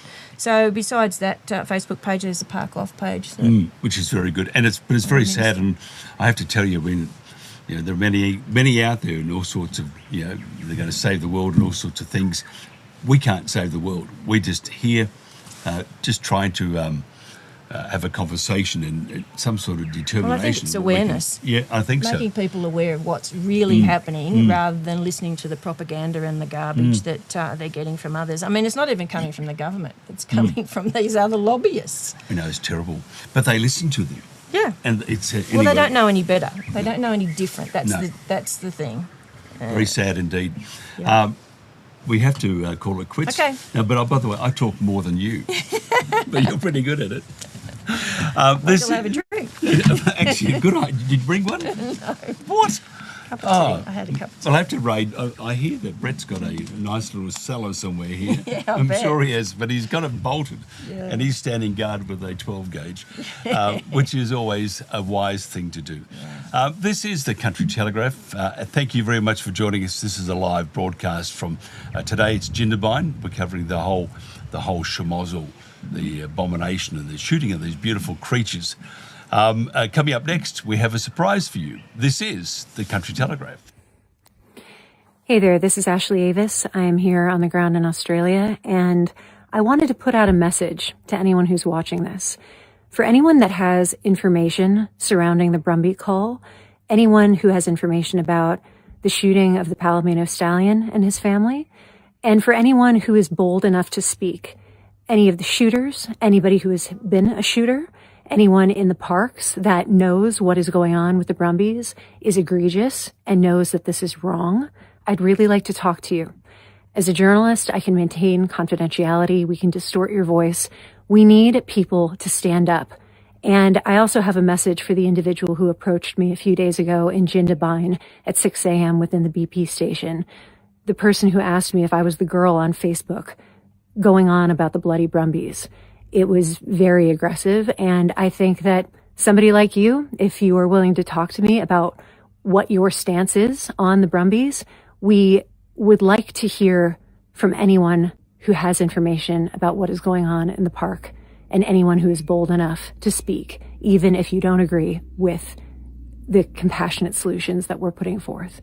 Contact at wildbeautyfoundation.org. Burrinjuck Dam is 98 years old. It was completed in 1928, and the concrete is deteriorating from the inside out through a process called alkali silica reaction, which is an irreversible chemical expansion that causes cracking and weakens the structure over time. In 1937, engineers discovered structural weaknesses so serious they drew up evacuation plans for 20,000 people living downstream, and the dam has only aged since then. Right now, Burrinjuck holds 1,026 gigalitres, but the catchment it sits on covers nearly 13,000 square kilometres and routinely delivers far more water than the dam can store. In October 2022 alone, around 1,200 gigalitres flowed into Burrinjuck in a single month, more than its entire capacity. And the excess had nowhere to go but downstream into communities that ended up flooded. That year was Australia's costliest natural disaster on record, with $5.56 billion in insured losses and 10 million tonnes of grain destroyed. The proposal is to rebuild Burrinjuck with a new wall that takes capacity from 1,026 gigalitres to 4,000 gigalitres, which is an additional 3,000 gigalitres of storage. To put that in perspective, the federal government has spent $7.2 billion recovering approximately 2,100 gigalitres through buybacks under the Basin Plan, and buying 3,000 gigalitres on the open market at current prices would cost anywhere from $27 billion to $60 billion. Building the storage costs between $4 and $6 billion. On top of that, a rebuilt Burrinjuck could generate 100 to 200 megawatts of hydroelectric power, bringing in $40 to $60 million a year in energy revenue. It could dedicate over 650 gigalitres to environmental flows without competing with irrigators. And it would act as a flood buffer that protects downstream communities the way Dartmouth Dam does on the Murray, where 70% of flood events have been completely absorbed since it was commissioned. The Murray-Darling Basin produces $30 billion in agricultural output every year and supplies over a third of this country's food. Rebuilding Burrinjuck secures that food production, protects communities from floods, generates clean energy, delivers environmental water, and replaces a dam that is approaching the end of its structural life. Every year we delay this decision. The dam gets older and the cost of inaction gets higher.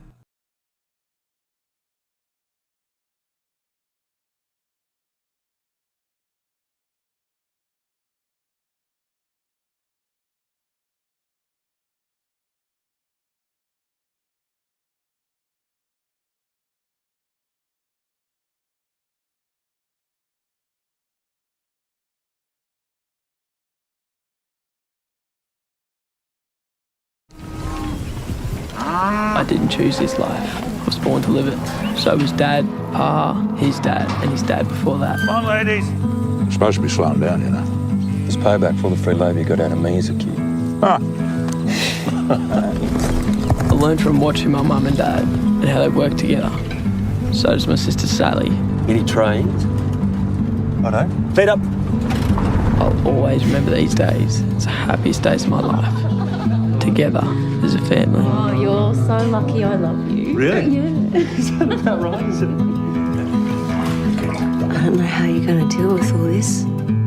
Deal with what? $6 million debt? Most farmers are in this amount of debt. As farmers, we gamble with the weather every day, and it's a risk we take.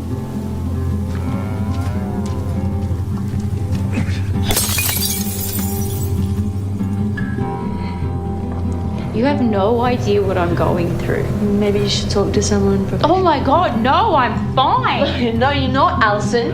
You and Dad's cowed. Play a game of footy, all right? Where's heaven? What? Where's heaven? The sky, I think. Can we go there?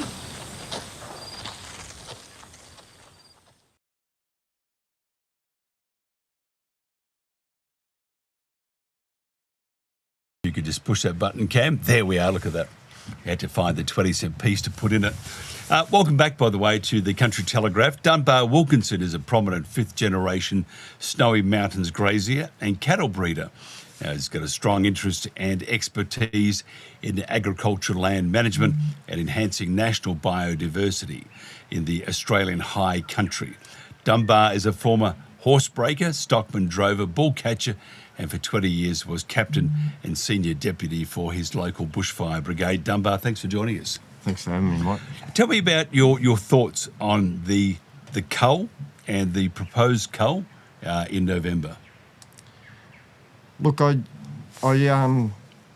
think it's a pretty extreme thing to bring. If we look at why aerial culling was banned with horses back at the Guy Fawkes debacle, some people will know of that, some won't, but you can look it up if you want. But it happened in about 2000, roughly 20 odd years ago. I think that was mostly exposed the huge animal welfare concerns that happened up there was mostly exposed by local people riding in and having a look around in there, and what they found was pretty horrific. You know, there was horses still getting around days later with bullets in them, still alive. Oh, that's terrible. I think there was a horse there that actually lived through it all that had a couple of bullets in its neck that made it out the other side and survived the whole thing. I can't remember if it was rehomed or what the story was, but there was certainly a lot of very confronting animal welfare issues there, and the RSPCA were, involved and put a lot of heat on. They had a different CEO back then. They put a lot of heat on National Parks and Wildlife Services over that, and eventually they were going to take them to court, but I think there was a bit of a deal done where it was they were only had to face a couple of counts of animal cruelty instead of multiple ones that had originally been listed. But that was why that pressure and that exposure was what caused the Labor government at the time to pull aerial culling of horses off, full stop, and ban it. And that hung out, that fired on for, like you say, ballpark 20 odd years. And then when it was reinstated after the Labor government assured in Parliament, assured they never would bring it in when someone mentioned it.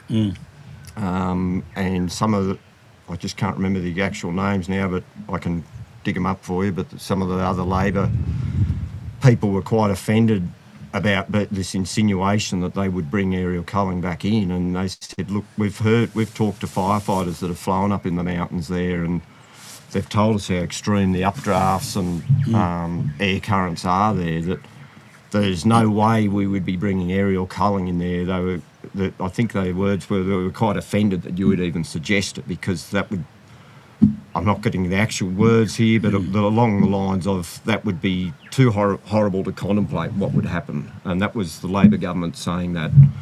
So then you fast forward to 2022, 23, I think it was, when they really started bringing in all this, pushing to get this in. Well, I think a valid question is, what's changed since then in 2020? What are they going to do differently to make sure those animal welfare atrocities don't happen? Well, and the answer is they didn't make things more stringent. They went the other way. They wrote their own plan, their own SOPs that don't align with the national guidelines. So they brought that in basically so that they didn't have any of those hoops to jump. And some of those hoops are the national guidelines for that. They insist on headshots or heart shots only, not shooting in heavily timbered country. I think they have. I think there's guidelines on how long they can chase times allow. I think they don't. There's guidelines there to stop them shooting through foaling season. All of those were cut out of the new SOPs. They've brought in.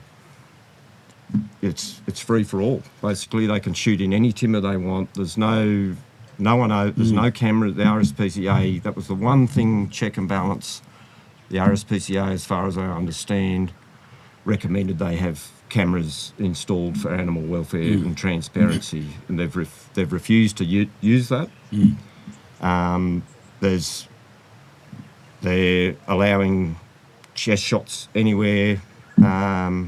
So, yeah, I'd actually just like to point out something that Jack Goff mentioned on the current affair program recently. I'll just refer to my phone so I can get the actual words.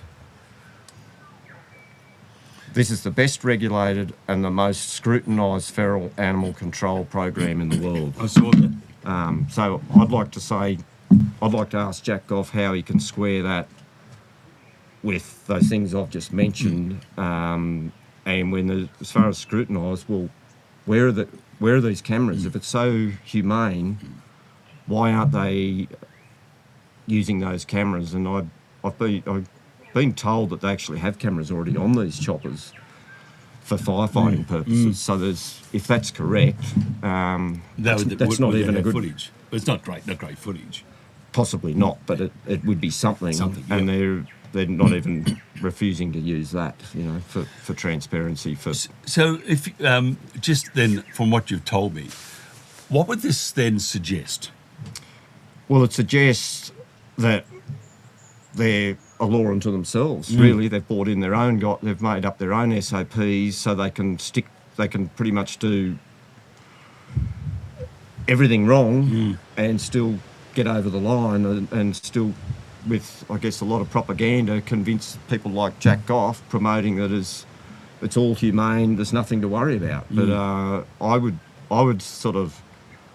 challenge anyone that says that is humane to particularly these people making these big decisions in Parliament, that they should be up. They should go up in one of those choppers before they approve of it, and before they promote how humane it is, to go and have a look at what's going on up there.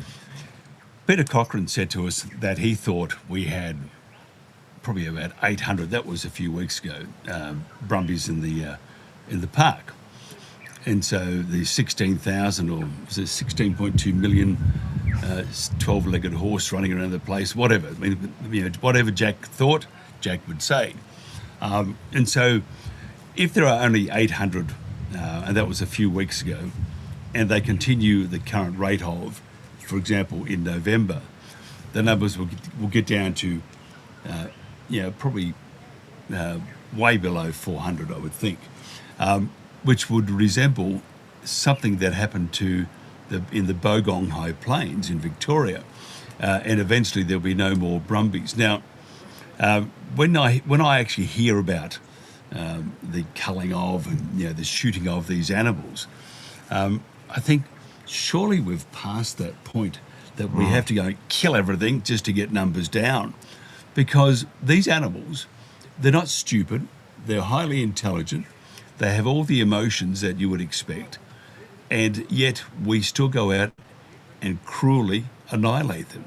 Surely there are better ways now that we can stop this. And with 800 horses or less, if Peter's right, I mean, we don't want to go the way Victoria went, because that was truly, if Victorians knew about that, really knew about it, and appreciated this magnificent creature dying, and I always think, I see the animal lying on the ground dead, and I think, what a travesty, what a disrespect to that being's history and its community it had. And I think how sad that it's just lying there, just totally disregarded by someone who's shot it.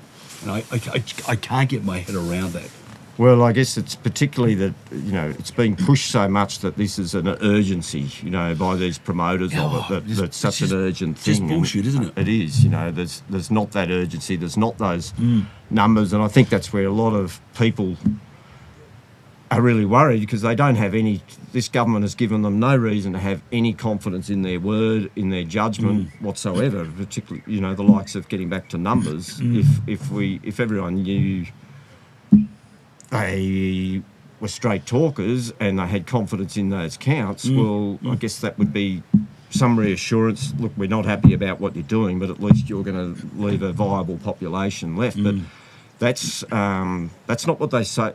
They'll often say things along those lines, that there's no plans to wipe them out, but there's a lot of other little things they've said that I just actually saw my local member comment of his the other day. He just said there's no place for feral animals in a national park, full stop. That was his comment on the horse. And he was still assuming that the horse was feral, which the horse is not feral.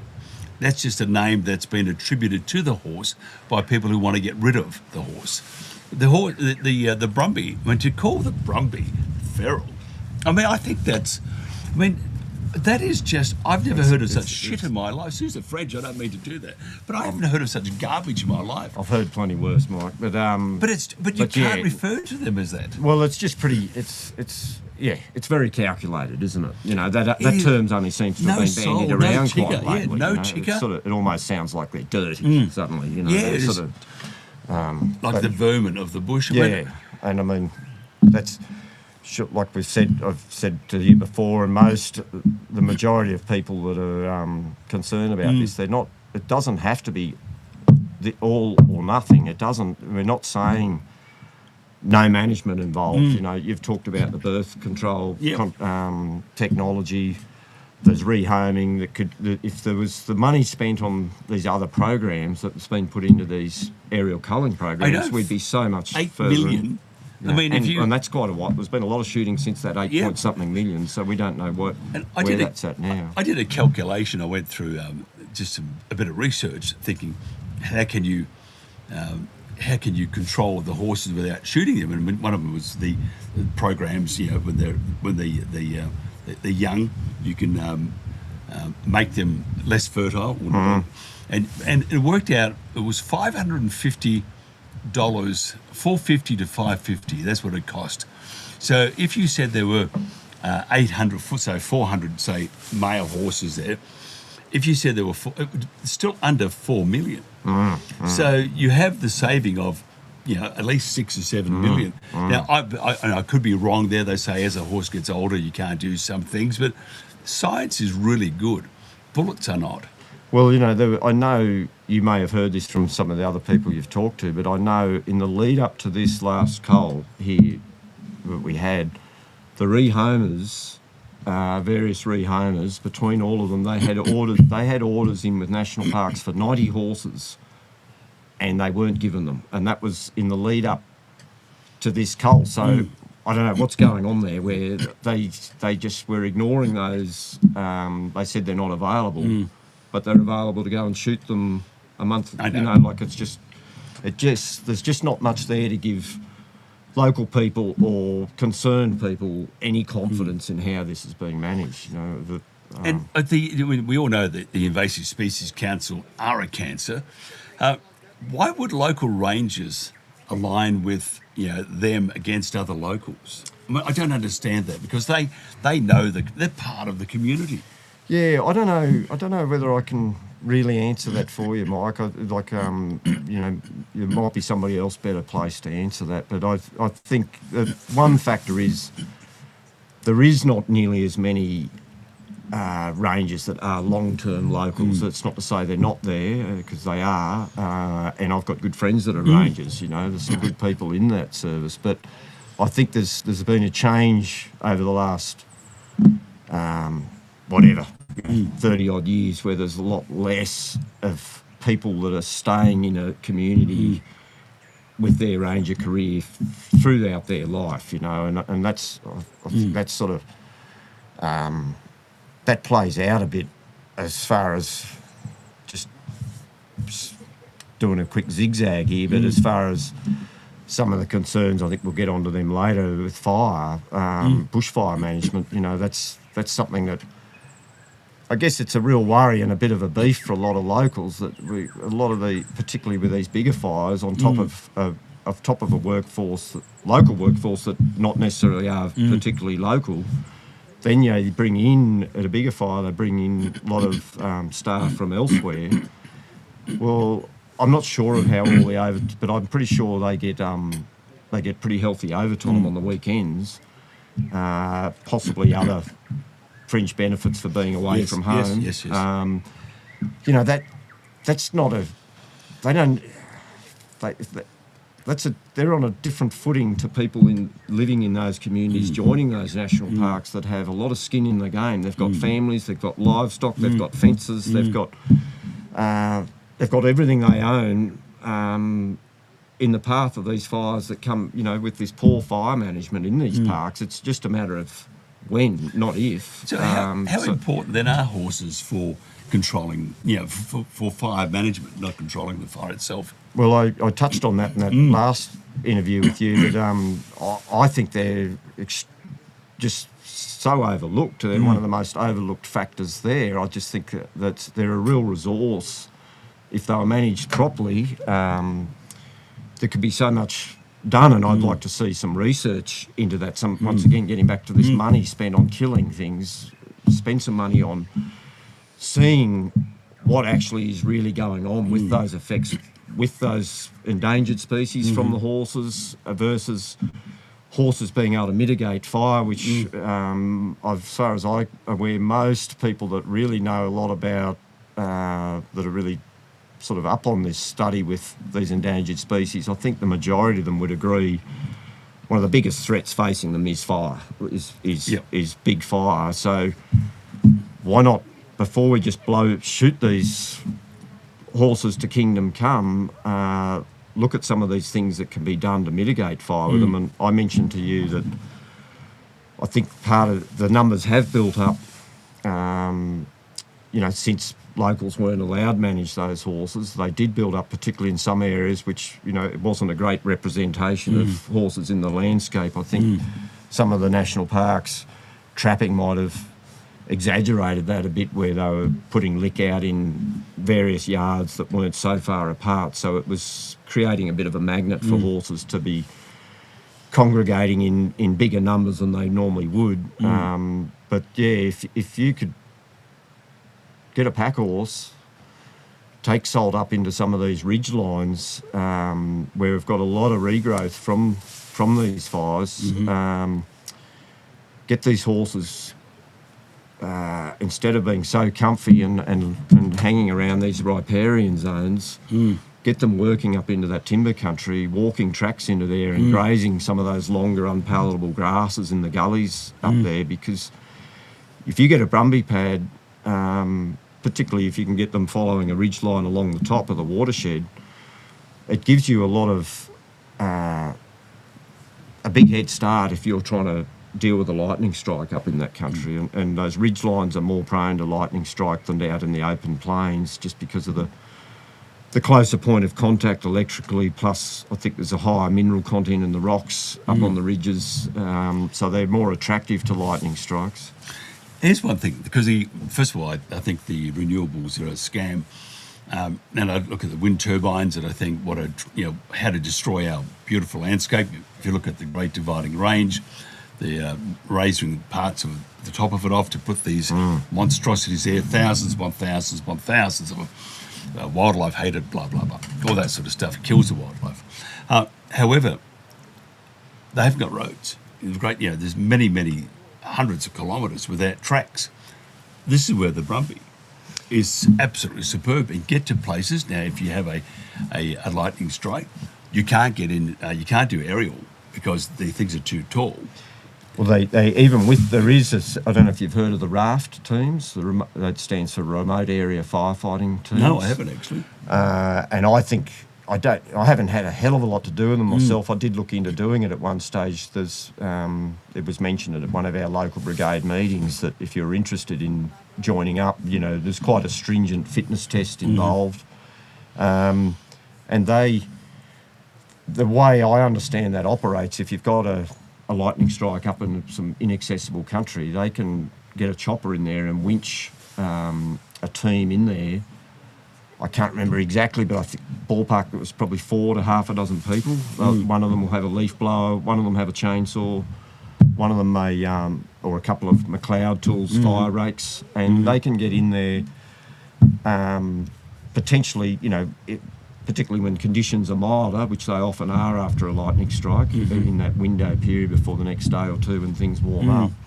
And I think there's a lot of merit in that, because I think with this fire problem, I've said to you before, I think we're going to see these big fires that we've experienced over the last 20 years, I think we're going to see that on a more regular basis. And I think the quicker we can get in and respond to fires, by far the better. A stitch in time, you only need a bucket full of water to put a fire out. That's right. If you're quick enough. But, so those Brumbie pads can really help with OH&S and help those staff with remote area fire teams to isolate a fire. They've already got a Brumbie pad in there to light a fire off or to use as bare ground to rake off. They've got it if things go wrong and they need to get out of there and the smokes come in and that chopper can't pick them up. They've got Brumbie pads to help get them out, get out of there quickly if you have a wind change or something, because that country's impenetrable to walk through. That's right. And once it's gone for a long time. And I think but I take all that aside. I think we need to stop the shooting right now. I think it's inhumane, and I think it's not how Australians should act by any stretch. If somebody wants to find out more about you, we've asked you this before, but we need you to repeat it, because there are plenty of young women out there that have been writing in about you. No, they haven't. I'm not joking about that part. But how would they find out about you? How can they make a difference and add their weight behind what's happening at the moment? Well, I'd suggest I'm not a great social media person. I do have a Facebook page, but I don't really interact with it much. But it is there if people do want to contact me. But I'd suggest some of these, the likes of this Park Off group.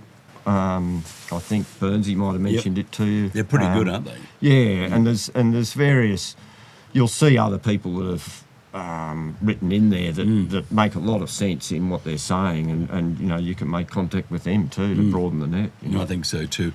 Dunbar, it's always a pleasure. Nice to meet you in person. Yeah, likewise. I thought you were about 6'6" tall. Oh well, I am when I'm wearing my high heels. Just wait there for 1 second. We're going to say goodbye.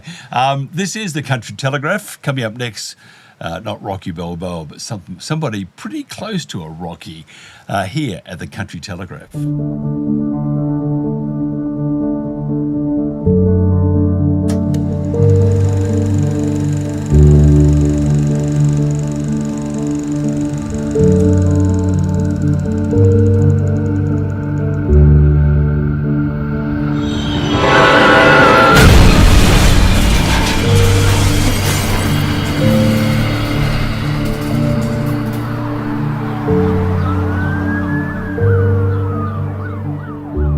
There's around 17,000 level crossings around Australia, many of these on country roads like the one behind me here. They have no lights or boom gates. We are saying this needs to change, and we want mandatory legislation introduced to ensure that all trains have safety lighting. This issue affects all Australians, and we know that people that are from metropolitan areas are at greater risk of a crash with a train because they're expecting full controls in place that they're just not going to get in regional areas where these level crossings are protected only by signage. In Australia, there's strict lighting requirements for trucks, buses, cars, even bicycles. But when it comes to Australia's biggest land vehicle, trains, there are no mandatory standards in place, and this anomaly really needs to be corrected. When approaching a railway level crossing, especially those without lights or boom gates, drivers must exercise caution and must always check that it is safe to cross. But a driver can't give way to a train they can't see.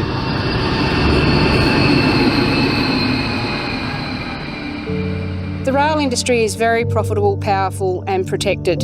We have a unique situation where the Rail Industry Safety and Standards Board is owned and controlled by rail operators. So they have the power to put commercial interests before public safety. By law, trucks must have marker lights that clearly show their full length, width and height from every angle, day or night. If a truck doesn't meet these lighting rules, it can't legally be on the road. If it's good enough for trucks, it's good enough for trains.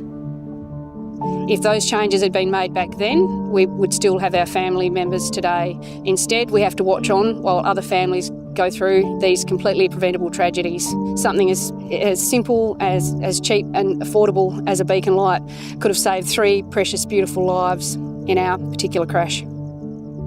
Over the years, there's been far too many tragedies at level crossings around Australia.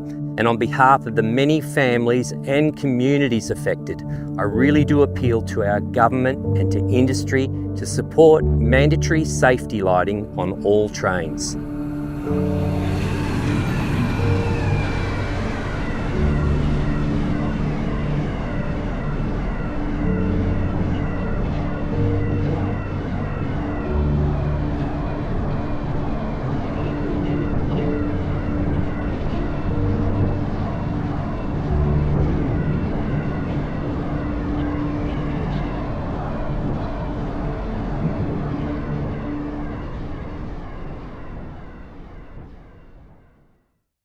Authorised by Lara Jensen, Mount Magnet.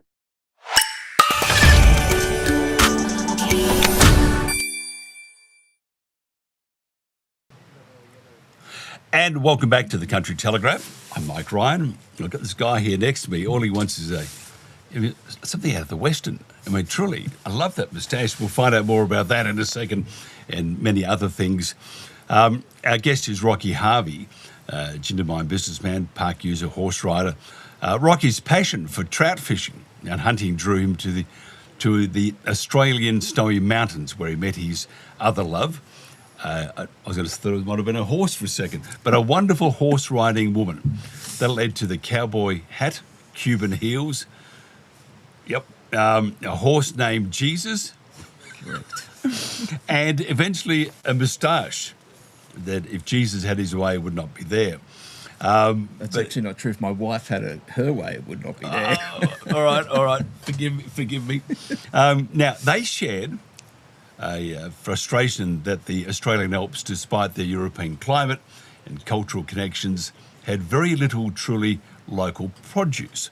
Now, if small goods should be made anywhere in Australia, they thought it's the snowy mountains. It was Brad, and let's get this name right, Brad Wild Brumby Distillery.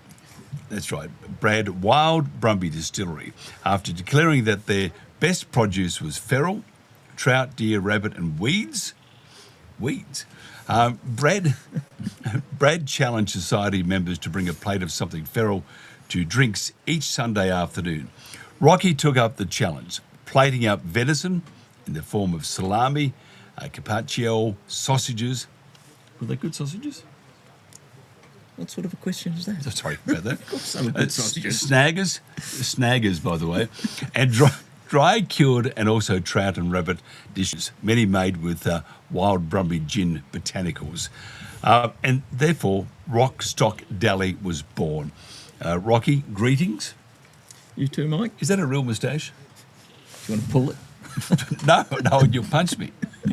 I'll get a whack in the ears or something. Well, you can take the risk. But I bet you there are many out there that would like to do that to you sometimes. Like hang you up from it. Would that be about right? I wouldn't say many. There might be some. Yeah, probably one. Could be one. That's right. Anyway, and good afternoon. I'm not going to mention the name. Now, tell us about the best feral food. Now, by the way, they refer to horses now as feral, which is truly, that is so bad, isn't it? Yeah, and I've eaten a lot of feral food, but I've never eaten a horse, that's for sure. No, it's the Brumby is not feral by any stretch. But tell us about some of the best feral food. I'm from the bush. We used to go out rabbiting. I stopped when I realised that I couldn't hit the side of a barn. But the rabbit is actually a very nice food, isn't it? You don't like it? I'm not big on rabbit. I'd eat other things if I had the choice. Like what? Beef. Yeah, okay.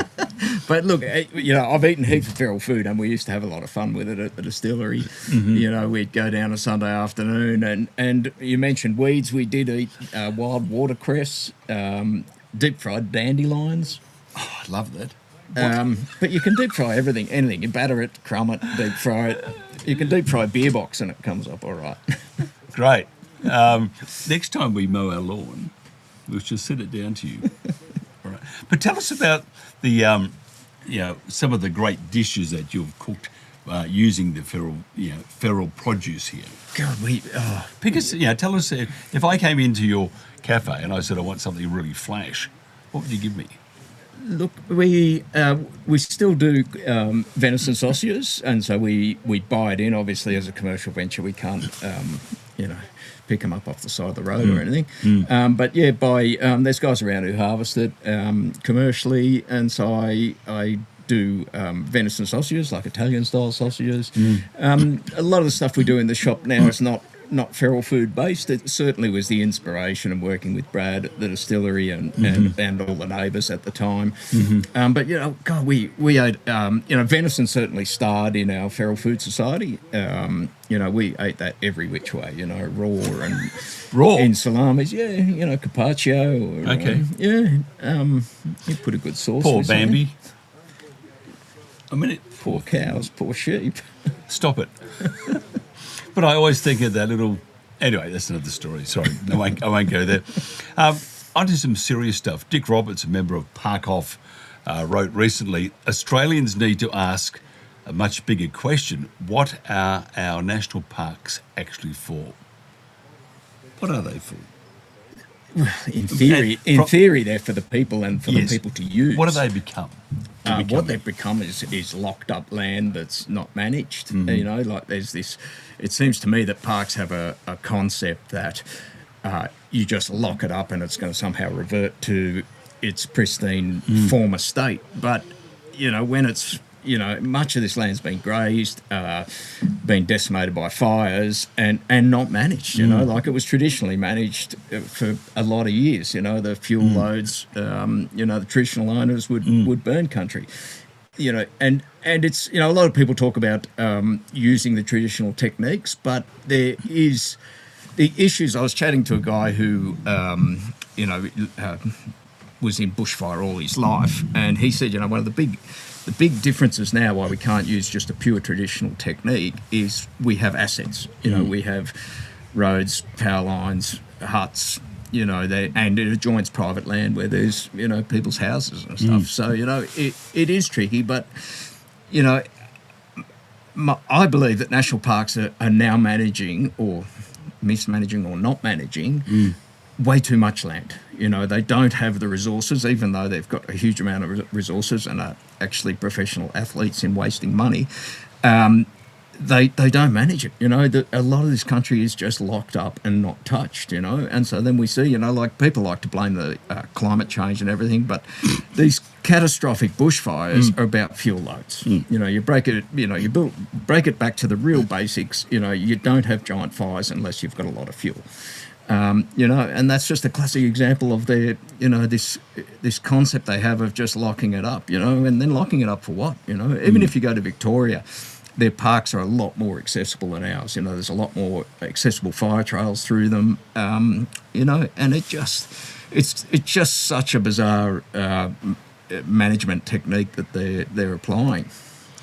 It's and the governments are increasingly treating them as assets for carbon projects, and you look at the damage to those feral horses, those magnificent Brumbies are doing to the Kosciuszko National Park.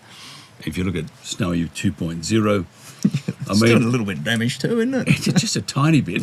But tell us about, are you aware of the carbon projects? Look, I've heard about it. I haven't researched it in depth, so I certainly wouldn't, I can't discuss it like I know much about it. It's certainly a plausible theory. That they would try and do that, and try and claim offsets or whatever, but I just and I think that's another example of parks management style, how it's so secretive. Like everything they do is clouded in secrecy. They hate any bit, the public sort of knowing what they're on about. I won't get a Christmas card. I'm very disappointed. Yeah, no, you'll probably not be on the card list. No, behind you, of course, and everybody else. But how's the park management changed over the years? Oh, look, that one's dead simple. Where the park rangers on the ground used to be locals, bushmen who'd grown up in the area and very much local knowledge.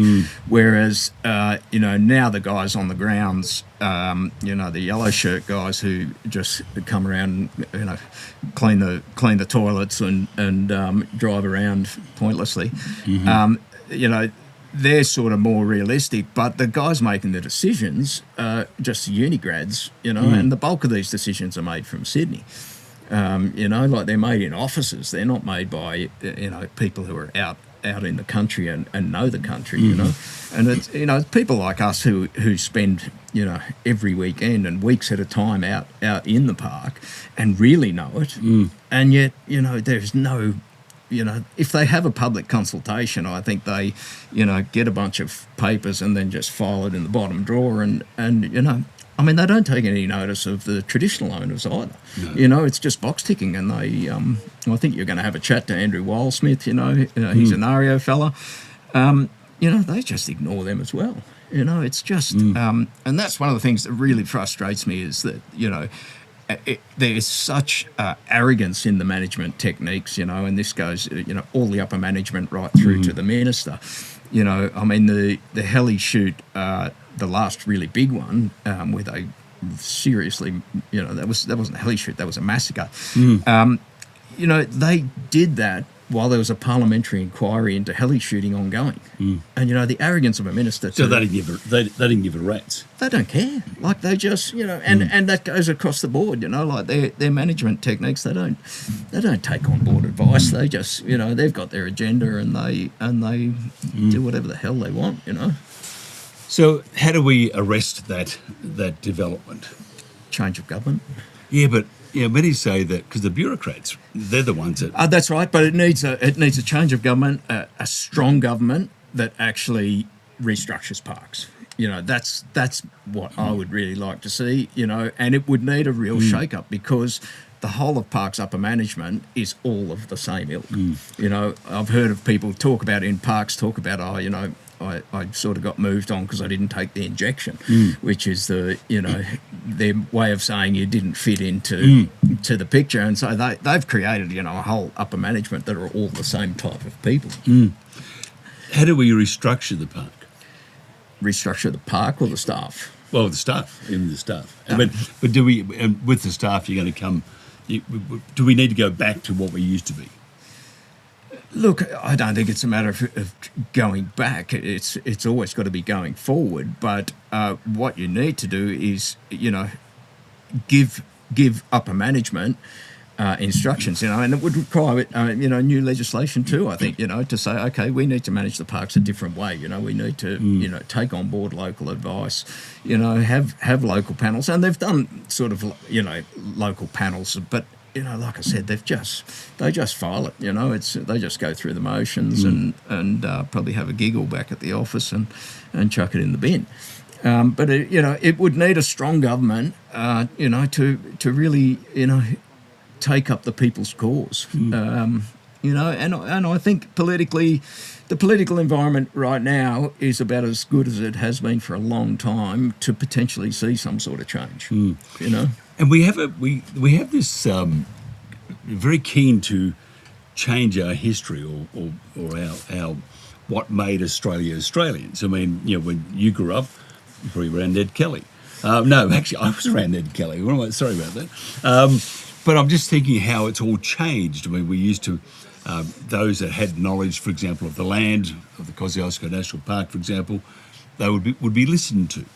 Yeah, and look, there's a really strong European history in the park, you know, of the cattle days and early settlement. You know, like it wasn't a national park; it was state land and cattle leases. And look, no doubt parks went through a stage where they were dead keen to just erase that. You know, they were burning cattlemen's huts and just trying to erase. That is nuts. Now they restore them, but there was a period where rangers would pull up and just tip some fuel on it and burn the cattleman's hut so that it was gone, you know. Like there was a theory they didn't belong in the park, you know. Now they sort of, you know, well, after they burn them down through mismanagement of fuel loads, they actually rebuild them now. But you know, still, you know, Kyandra was a town, not just a village, you know. Like I think it held maybe 20 or 30% of New South Wales population at one stage. Yeah, that's incredible. So, yeah, and now there's one building left. You know, and so same again. They were dead set on erasing, you know, the European history. You know, and you know they spruik about you know, the traditional owners and that side of it. But geez, you know, like I've said, they don't really take much notice of them either. It's a real pity, isn't it? I think to lose an appreciation of our past. I just. Yeah. 100%, and we don't have a long history here, you know. Like, No. you know, a mate posted on Facebook a while back that, you know, he has a strong emotional connection with the land up here, and I replied, so do I, you know. And sure, he's a black fella, and so his history goes back, or his ancestry and everything goes back a lot further. But as Europeans, ours is really short. But you know, does that mean you should discard it? You know, if anything, you should, you know, preserve it just as much as any other culture, you know. And this is where people really get shitty at parks, is that, you know, they've got that attitude that they just, you know, not interested. And it's I always, this is off topic entirely, always my eyebrows raise and then I mutter a few words whenever I see, for example, our Prime Minister, when he gets up, there's all the other flags. At times they forget the Australian flag. Yeah. And we are just one country, whether we're here 4,000 years ago, whether you were here 200 years ago, or you're here for, you know, it's your family. I mean, you've been here for 4,000, of course, but I mean, it's we have that history, that attachment to, as you said, to the land. And I don't understand why you would fly a number of flags unless you're trying to be divisive. Oh, look, I don't agree with that either. You know, I think you know, it's got to be one nation. It is. And that's not a political statement. Sorry, that just came out like that. Pauline, Please explain, she but says. you know, it's you can't have flying a dozen flags. I don't get. You need to. It does need to be just an integrated society, Just the blue one we have, that's pretty good, I reckon. A few little stars on it. How many stars are on it? I keep forgetting. But we love Australia, mate. Beauty. It's just so terrible, but it's blue. There are parts that aren't blue. I don't see it enough. It's never flying. That's right. But you did right. Jen, who's our producer, sorry, Jen, for this part, but she was saying that she saw, I think it was Albanese at some conference, some presser, and he just had their Aboriginal flag behind it. I mean, give me a break. Yeah. What would the Americans say? Yeah, that's right. Like they take their flag Donald seriously. Trump, he'd invade us. Yeah. Please, anyway. So we have. There are 6 stars. That's Lynn, our helper. Their grip here has 6 stars. See, and you knew that, but you were just being shy. Is that right? No, it's just for the show, That's right. All that hate mail coming in. Look, we've got to go. Tell me if somebody wants to find out more about you. How do they do that? Plug. Find more about me or my business. But you and your business. Hey? Okay, if you Google Rocky Harvey, there's not that many. If you Google Rocky Harvey Jindabyne, there's only one. Yes. And you'll find quite a lot of information. Good or bad information? Well, truthful or untruthful? Look, it depends on your view. Some people think some of it's bad. Other people think it's absolutely terrific. My food is excellent. Yeah, that's right. Look, it's like this. Anything that Rocky has written about himself, don't believe a word of it, but believe everything else. No, I've got a very interesting social media style. Don't believe any of that. I just heard, what's his name, the one who runs Facebook? Anyway, he's just had a heart attack. Zuckerberg, that's right. He had a heart attack. No, I just made that part up because he heard you don't give a rat's about social media.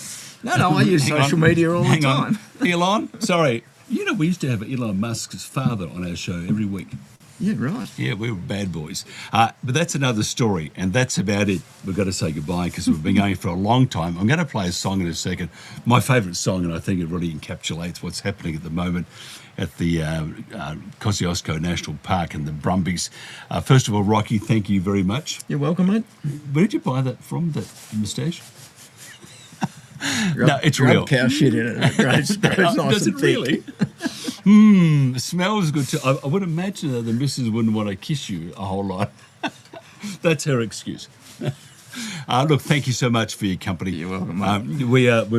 We've been stupid. I'll be in trouble for it, but it's your fault. This has been the Country Telegraph. Have a good one. We'll catch you tomorrow. We're broadcasting live all week from the Snowy Mountains, part of Australia, and it is really cold, let me tell you. Being from the Gold Coast, it is really cold. Have a good one. I love this song too. This is, as I said, it encapsulates what's happening about the Snowy Mountains area and the Kosciuszko National Park.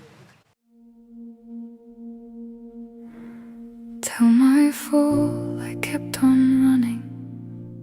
Tell my mirror I heard her cry. Tell the mountain I belonged here. Tell the wind I said goodbye.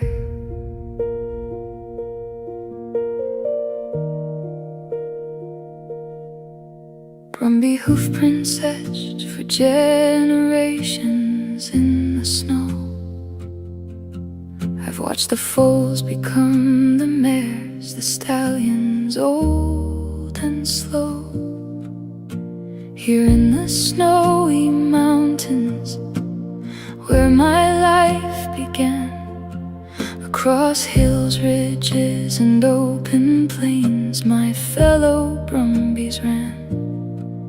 I've led them through winter storms, drought and summer rain, but I can't outrun what follows now. Shield my family from this pain. My ancestors crossed the oceans, but I was born upon this land. These mountains are my birthplace, the Snowies are my clan. These mountains hold our memories history. If home is where you're raised, then this is where we should be. Tell my foal I kept on running. Tell my mare I heard her cry. Tell the mountain I belonged here. Tell the wind I said goodbye. Stay close beside me, little one. The thunder isn't rain. The sky itself is hunting us, and I cannot stop the pain. I gather those I love and turn to face the sound. Though every instinct tells me run, there's nowhere left for us now. These mountains hold our memories, our family history. If home is where you're raised, then this is where we should be.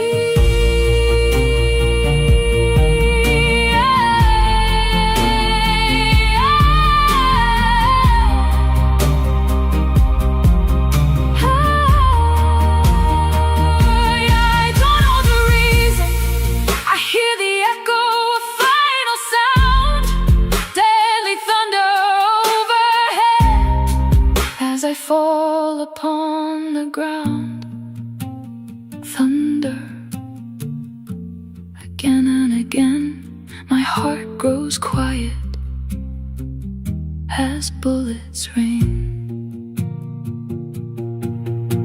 I thought I had more seasons, more rivers left to roam, more sunrises with my Kosciuszko clan before the mountains called me home. Tell them I was born here. My grandfathers fought their wars. Remind them that this was our home. The snowy mountains were ours. Tell my foal I knew her fear. Tell my mare I heard her call. Tell my foal I tried to save them. Tell the wind how Brumbies fall. Tell my foal I kept on running. Tell my mare I heard her cry. Tell the mountain I belonged here. Tell the wind I said goodbye.